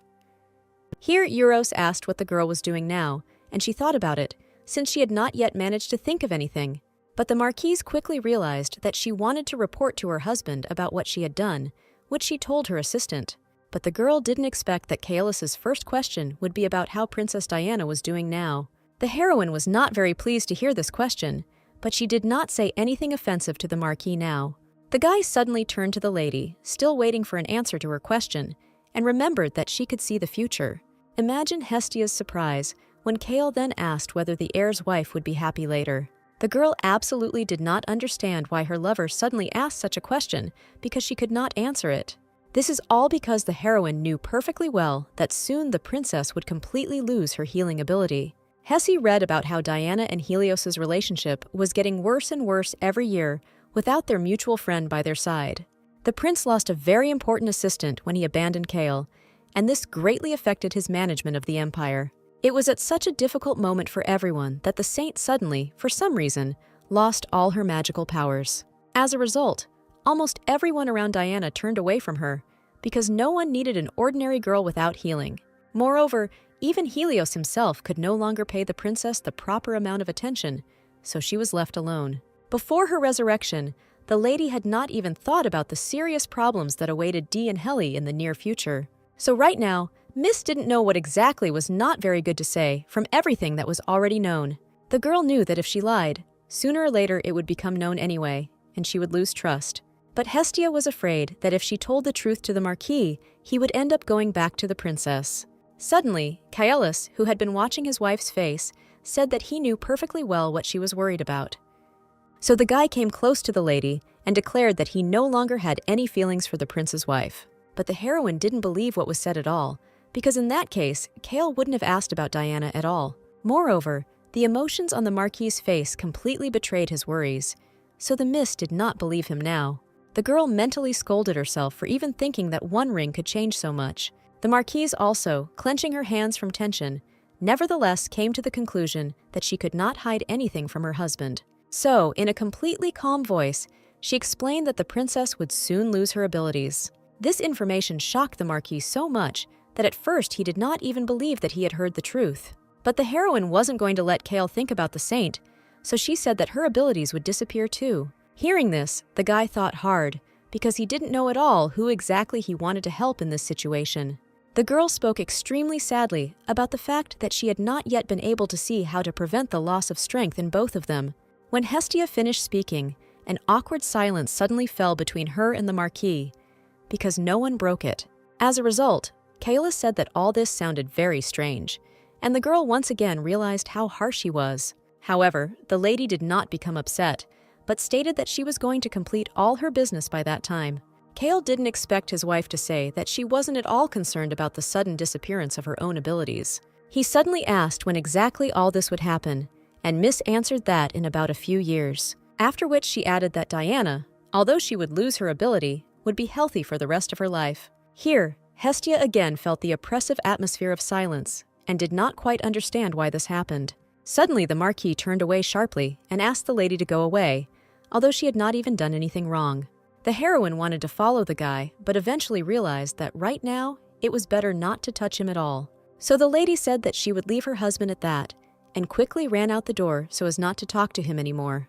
When Miss came to see the teacher the next day, she immediately noticed that something was completely wrong, all because the girl really looked very bad due to the fact that she had not slept well all night, thinking about various topics. Since Hestia didn't want to complain to Madame about anything, she simply said that she didn't have to worry about anything. At the moment, the Marquise still had no normal news to share with Harmonia. However, the noble aristocrat could not help but show her curiosity, so she decided to ask a question. She immediately asked whether the lady was now so sad because she had recently visited the heir's wife. Since the teacher had partly hit the mark, the lady decided to take advantage of this and talk. So the girl brought tears to her eyes and asked very sympathetically if she had really angered the lady with her behavior. After which, Hestia decided to tell about the situation with the diamond ring that happened at the meeting with the princess. Even Harmonia could not have guessed that the ring was originally intended for Diana and not for the Marquis's wife.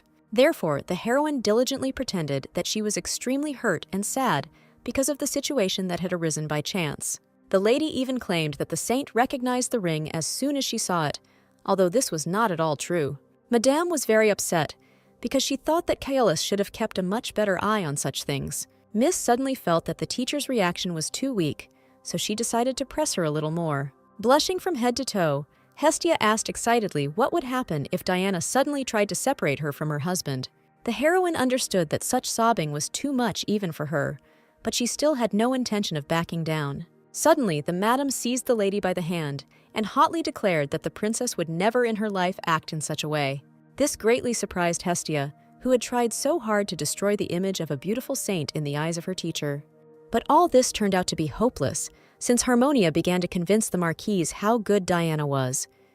Moreover, the aristocrat was even ready to personally talk to the saint, which the miss immediately asked her not to do under any circumstances. A little later, the heroine walked through the garden of the Marquise's estate because she needed to think about everything in private. Hessie felt very awkward because she had overplayed her emotions and ended up barely calming down Harmonia, who wanted to help her. So, in order to somehow put her thoughts in order, the girl decided to take a walk among the flowers. Suddenly, she heard a familiar male voice calling out to her hesitantly, so she immediately turned around. The heroine not only did not expect to see Kaelus next to her, but was even more surprised to notice a beautiful bouquet of flowers in his hands. A few minutes before this, the Marquis, not thinking about anything bad, was calmly picking the most beautiful flowers from the bushes. The butler was next to him, as he tried to support him with words about how the weather had noticeably improved and it was pleasant outside. In fact, Uros himself did not expect that the young gentleman would suddenly take up floristry, but he was pleasantly surprised by it. So the assistant tried his best to bring as many flowers as possible to the Marquis until he changed his mind about dealing with them. Moreover, at this moment, the butler acted cunningly and did not listen to what Kael tried to tell him so that he would not stop him. So the guy sighed once again, realizing that he had once again failed to stop his omnipresent servant. Right now, Kaelus couldn't help but think about how great Hestia's abilities were for the prince to thank her. The Marquis could not even imagine that someone, like the lady, would be able to influence the fate of the entire empire with just words. But the guy couldn't find an answer to the question of why such a great girl suddenly decided to save his life. Unexpectedly for himself, Kael suddenly saw that not far away in the garden, his wife was slowly walking, not noticing her husband. At first, the Marquis simply froze in place, and then suddenly remembered the Miss's recent words about the disappearance of her abilities. At the same time, Hestia already looked extremely focused and serious, which made the gentleman think. As a result, he could not resist and jumped up from his seat to just talk to the Marquise while he had the opportunity. But by pure chance, the lady misunderstood everything, and for some reason decided that her husband had decided to give her a bouquet. Kaelus himself simply wanted to say a few words of support to his wife, because she was clearly worried, although she did not show it. Hestia herself quickly subconsciously realized that she had simply been spinning the situation in her head, but it was difficult to stop. In the end, she was finally able to calm down, although she kept her eyes on the bouquet, which the Marquis himself noticed a few seconds later. But Kaelus had no idea that in fact the miss liked not so much the flowers themselves as his own beauty, so he simply handed the bouquet to the girl, deciding that it would bring her much more benefit than it would to him. And this made the heroine so happy that she couldn't even hold back, and silently screamed with joy, freezing in place. The lady's strange movements were immediately noticed by Euros, who quickly ran up to the gentleman to find out what was going on. At that moment, the miss leaned over the presented bouquet and barely audibly whispered something under her breath. But neither Kaelus nor the butler noticed this at all, and therefore continued to simply talk about flowers. Suddenly, Hestia, all too loudly and with burning eyes, declared that her husband could talk to her about anything right now. Only now did the men realize that the girl's condition was somehow strange, so they suggested postponing the conversation. However, the heroine was not at all satisfied with this arrangement, so she demanded that he immediately tell her everything. Therefore, since he had no other choice, the Marquis brought his wife into the gazebo and showed her another bouquet. The lady was instantly overjoyed at the sight of him, because these arranged flowers seemed even more beautiful to her. The Marchioness began to circle around the bouquet and whisper that her husband was definitely good at everything, something she had never even thought about. The only thing that confused Miss was the realization that in the original plot, the guy definitely wasn't involved in floristry. At that moment, Kaelus silently watched the girl, and suddenly a slight smile touched his lips because of her emotions. The master himself did not even notice this, since he was only concerned about the fact that Hestia was a very anxious person. And the heroine herself almost immediately discovered such pleasant changes in the face of her beloved, which made her freeze in place out of surprise. At the same time, the guy quickly returned to his gloomy state, as if he had never smiled at all. However, it was enough for Hessie that their conversation did not end in the worst mood she had feared. Suddenly, the Marquise was very surprised, because she heard Kael's pleasant voice right behind her. And Kaelus himself did not even suspect that he would surprise the lady so much if he approached her with a desire to talk. As a result, the girl suddenly jumped away from the guy, although she said that she would listen to him carefully. The gentleman himself decided that the miss was simply frightened of him because of the surprise, which he took completely calmly. Unexpectedly, he asked again why Hestia had chosen him in the first place, which surprised the lady, who hadn't thought about it at all. Suddenly, Kael himself began to make a guess, and the lady was instantly afraid that he might guess. However, the Marquis suddenly paused for a moment as he wanted to collect his words before asking his question.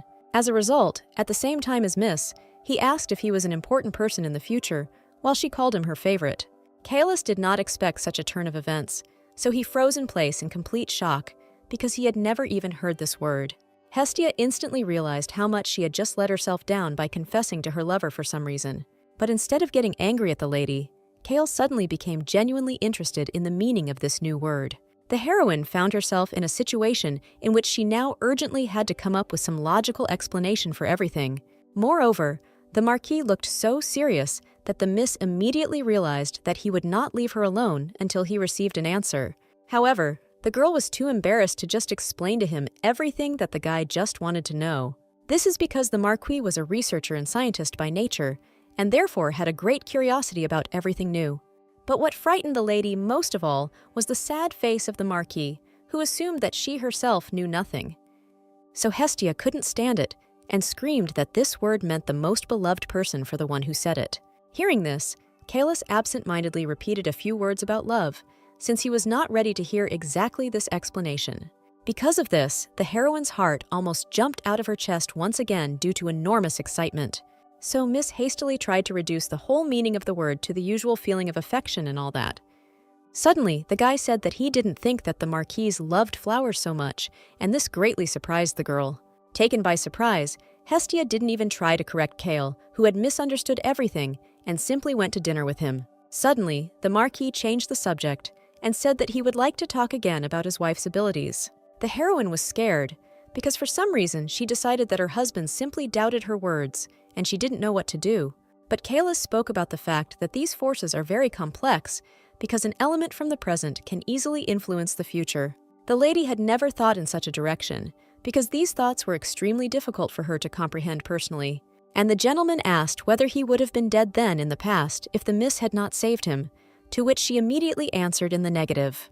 Then the guy said that Hestia had changed the future in which he was dead, and now everything was going a little differently. But the heroine herself sincerely considered all these arguments to be nonsense, and did not understand what her husband was trying to lead her to. Hessie couldn't help but notice to herself that her thoughtful lover was very handsome, but his questions were tiring her out. The Marquis himself did not notice the girl's condition at all, and kept asking her new questions that interested him.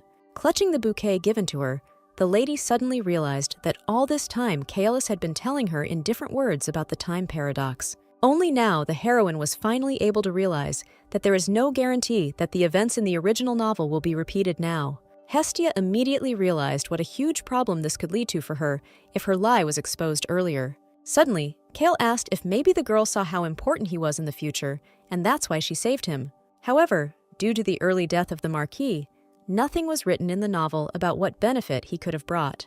Meeting the boy's serious gaze, Hessie realized that she had saved him only because of her own desire to continue to see him.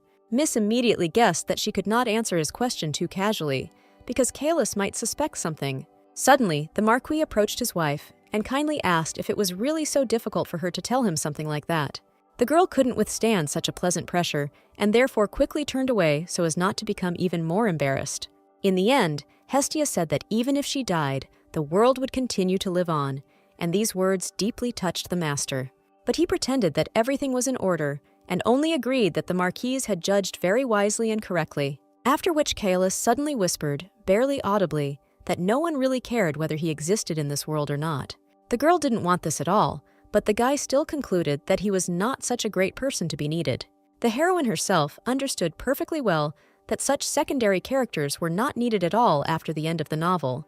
But Hestia wasn't about to admit it, so she shouted that Kael didn't have to be great to live. The Marquis was so stunned and saddened that he did not even make any objections in response, although the lady had violated all the rules of etiquette. Miss, however, stated quite sincerely that if a gentleman can influence the life of at least one person, then he is already great. This statement instantly brought Kaelus out of his stupor, as it was incredibly surprising in its meaning, and the girl squeezed the bouquet harder than necessary because she was angry at her husband for his thoughts about her being useless. So, plucking up her courage, Hestia suddenly shouted very loudly that she needed the guy because she loved him very much. As soon as the Marquis had said these words, the butler, who had come in response to the loud cry, suddenly appeared between them. When Hessie asked, confused, what the assistant was doing there, he calmly explained that dinner was already ready, after which Uros tried to find out what the gentlemen were talking about, but the lady declared that it was not important and rushed away. Suddenly, although at first unnoticed by everyone else, Kaelus could not resist and chuckled loudly, having learned the meaning of the word, after which the guy could no longer restrain himself and suddenly laughed loudly for the first time in a very long time. This greatly surprised Hestia and Uros, who knew very well how stingy the Marquis was with such emotions. But at that moment the gentleman didn't care at all what others thought of him, because he wanted to laugh. The heroine had never seen even the slightest smile from the guy before, and now he seemed to her even more beautiful than usual. Suddenly, the girl remembered that in the original story, Kael always laughed only around Princess Diana. It was for this reason that the lady did not regret at all that she had made a fool of herself, because the Marquis was happy. Here Kaelus finally calmed down and told the butler that he would like to ask him for something, to which the servant prepared to listen. However, instead of giving some difficult task, the gentleman suddenly asked the assistant to provide a pleasant dinner. Uros had not expected that this would be such an important request, but he was not at all against preparing everything in the best possible way. A little later, returning to her bedroom, the heroine was no less surprised than the butler, so she was unable to calm down. Moreover, the lady was so nervous that even during the entire dinner, she was unable to properly appreciate the taste of the food. However, the miss couldn't help but smile, thinking that the Marquis was able to laugh so sincerely for the first time in a long time. Opening the door to her room, Hestia already had a blissful smile on her face, thinking that she would finally be able to get some sleep. Imagine the heroine's surprise when she discovered huge changes in the room that were not her doing. It turned out that now the girl's entire room was furnished with various beautiful flowers with a pleasant aroma. Hessie hadn't expected to see anything like this, so she didn't even know what to think now that everything was so shiny and sparkling. Suddenly, the heroine noticed that on the table stood the very same bouquet that Kael had proudly shown her that evening. The Marquise was even more amazed, because she guessed that all these flowers had been sent to her by her lover for some reason. Only now did the lady realize what the Marquis had actually asked of Uros, but he had done it in such a way that she would not know anything.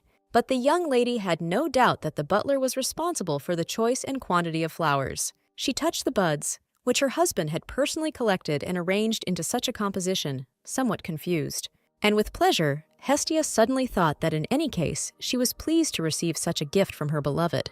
At that moment, the Marquis was in his office, since he could not sleep at all after everything he had experienced today. Remembering the events of the previous day, the guy could not resist and smiled slightly again, since the lady had really entertained him. The next morning, as soon as she got out of bed and had breakfast, Miss immediately sat down to her work duties. The girl tried not to be upset by the fact that no answer came from the princess regarding the upcoming tea party.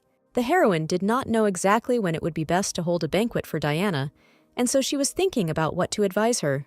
Having finished sorting through the letters a few minutes later, the lady froze in place and took a deep breath through her nose. Because of what her room had become in terms of flowers, Miss couldn't really do anything, so she decided to call Euros. But when Hestia came to the butler's office, she saw only a huge pile of various work documents.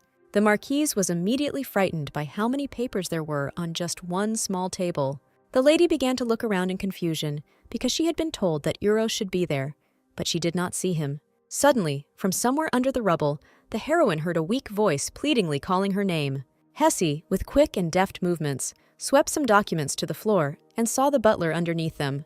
Noticing the condition the assistant was in, Miss was horrified because she did not want him to suddenly die. Out of excitement, the lady began to shake Euros desperately, but even after several minutes, she could not get a clear answer from him. As a result, only a little later, the girl was surprised to learn that the assistant slept less than 3 hours a day because of his work. Hestia had no idea that in this world there were no regulations in favor of the workers that would save them. The lady could not even think that due to Kael's inaction, all his work around the estate was done by the butler. The only thing that puzzled the girl was that until yesterday, the old man had somehow been in perfect order and felt well. In fact, Euros was only pretending that it was so hard for him, but he didn't expect that Miss would expose him so quickly. The assistant felt a little ashamed of his lie, although he still really wanted to achieve the goal he had come up with. The butler knew that the gentleman laughed extremely rarely, but the Marchioness managed to make him laugh in a very short time. That's why the old man thought that it would be much better if the young lady continued to be in charge of everything. Suddenly, Hestia pulled him out of his thoughts, not understanding why Euros had suddenly become silent and withdrawn into himself. In response, the butler said that he was dizzy from lack of sleep, which the lady did not really believe. As the girl suspected, the assistant suddenly started talking about how she could take care of the running of the estate. So the heroine immediately angrily reminded the old man that she was only a formal wife and had no right to do such a thing. The Marquise declared that her husband would not allow such a thing, to which Euros promised that she would immediately ask his permission. And Hestia realized that she had reached a dead end, because with the butler's persistence, everything would definitely work out for him. Deciding to sort out all these questions a little later, the girl asked where Kaelus was now. The assistant, with a cheerful smile on his face, said that the gentleman was holding a tea ceremony on the terrace of the estate today. But before the old man could finish speaking, the miss quickly flew out the door as she immediately wanted to see the guy. So Euros was left all alone in his office, and he still had to complete his work. Kael was actually drinking his tea calmly and asked with displeasure what had happened when Hestia ran up to him very quickly. But the lady was not at all upset by her husband's words, that she looked disheveled, because the miss enjoyed the sight of the Marquis. In the end, the girl managed to pull herself together and explained that she had come on urgent business, which is why she looked like that. Imagine the lady's surprise when Kaelus suddenly invited her to drink tea with him, since he was going to sit for a while longer. The Marquise could not even dream of such care in her dreams, but most of all, she wanted to receive it from her lover. However, the heroine understood that she could not relax, so she stated that she would not be able to join. Moreover, Miss even grew bolder and asked Kael not to drink tea, which the guy did not understand, because no one had ever restricted him. As a result, the Marquis concluded that his wife simply did not like to drink tea, and therefore confidently put the teapot aside. After which, Kaelus still asked the miss to sit down at the table as he wanted to talk to her, which shocked Hestia. With tears in her eyes, the girl realized that she had simply, through her own stupidity, refused to have tea with her loved one. Suddenly, the Marquise saw her husband's face, and it seemed to her that his gaze and face softened somewhat. But the lady didn't know for sure whether it was because of their dialogues yesterday, when the miss felt awkward. However, She couldn't help but admit that it was much better to see the guy's face like that than his lifeless mask. So, although Hestia wanted to forget yesterday, the girl would never change anything about what happened. Here the Marquis reminded his wife that she wanted to talk about something important, and the lady told him about the transfer of duties. In response, Kaelus nodded understandingly and reported that the butler really did have too much work for him alone. No matter how awkward the heroine felt about being a fictitious wife, the girl still asked permission to help Euros. Unexpectedly, the Marquis suddenly smiled and said that before he could not trust anyone with the work because he believed that they would do worse. And now the guy confessed why he couldn't let go of things and just truly live the way he wanted. Listening to all this, Hestia once again realized how hard it was for Kael, and because of this, she clenched her hands tightly. After which, with a smile on her face, the girl sincerely said that she would like to at least slightly ease her husband's burden. These words, which someone said to him for the first time in his life, struck the gentleman to the depths of his soul, although he did not show it. Instead, the Marquis asked his wife to take care of all internal affairs, since she decided to help the butler. After which Kaelus said that he also wanted to tell something, because a reply letter had arrived from Hyperion from the palace. Hestia immediately felt displeased, as she did not understand what the prince wanted again from the friend he had abandoned. Suddenly, having started to read the message, the heroine quickly realized that this letter was intended specifically for her, and not for her husband. The heir, hiding behind his secret name, asked the lady for a meeting because he wanted to learn more about her abilities. Miss had expected her powers to be in demand, but she hadn't expected Helios to ask for help so soon. But when she realized that the prince had sent her this letter through Kael, the heroine became furious at his impudence. Since the miss wanted to use her knowledge only for the sake of the Marquis, she even thought about refusing the heir. However, she did not decide anything herself, but asked for advice from Kaelus, who did not expect that the lady would turn to him. Then the miss once again explained to the guy that she was his wife, and the letter was sent, in fact, from the master's enemy. In response, Kael only laughed quietly and said that the girl was worrying in vain about such petty and uninteresting things. Hestia didn't even suspect that the Marquis knew perfectly well about all her secret trips to the imperial palace. Although the lady had briefly told about her affairs before, she still felt very ashamed, which made her blush noticeably. So, slamming her hand on the table, Hessie shouted that she was not going to do anything anymore without Kaelus's knowledge. Moreover, the Marquise honestly admitted that she generally did not like the idea of seeing the crown prince, even at his request. Unexpectedly for himself, Kael suddenly accidentally plunged into unpleasant memories and therefore fell silent. Diana's words came into his head that she liked Helios much more, so she was going to choose him. At that moment, the princess sincerely did not understand who could ever hate the heir. And right now, in contrast to these memories, Hestia still confidently declared that she felt hatred towards the prince. The realization that his wife was completely different from a saint caused the Marquis to give another kind and short smile. However, the guy advised her to meet his old friend, as he could be very persistent. The lady nodded in response, when suddenly the Marquis approached her and asked that the girl henceforth call him by his name and not by his title. This confused the heroine so much that she could not immediately do as her husband asked, although she herself wanted to. And Kaelus was very surprised when Hestia suddenly began to shout his name too loudly, because there was no need for it. Completely embarrassed by her actions, the Marquise announced that it was time for her to go and ran away as quickly as possible. The gentleman noticed with a smile that the miss was in such a hurry that she accidentally spilled a mug of tea on his hand. Hessie herself was running down the corridor so fast at that moment because of her nerves that she even frightened all the servants.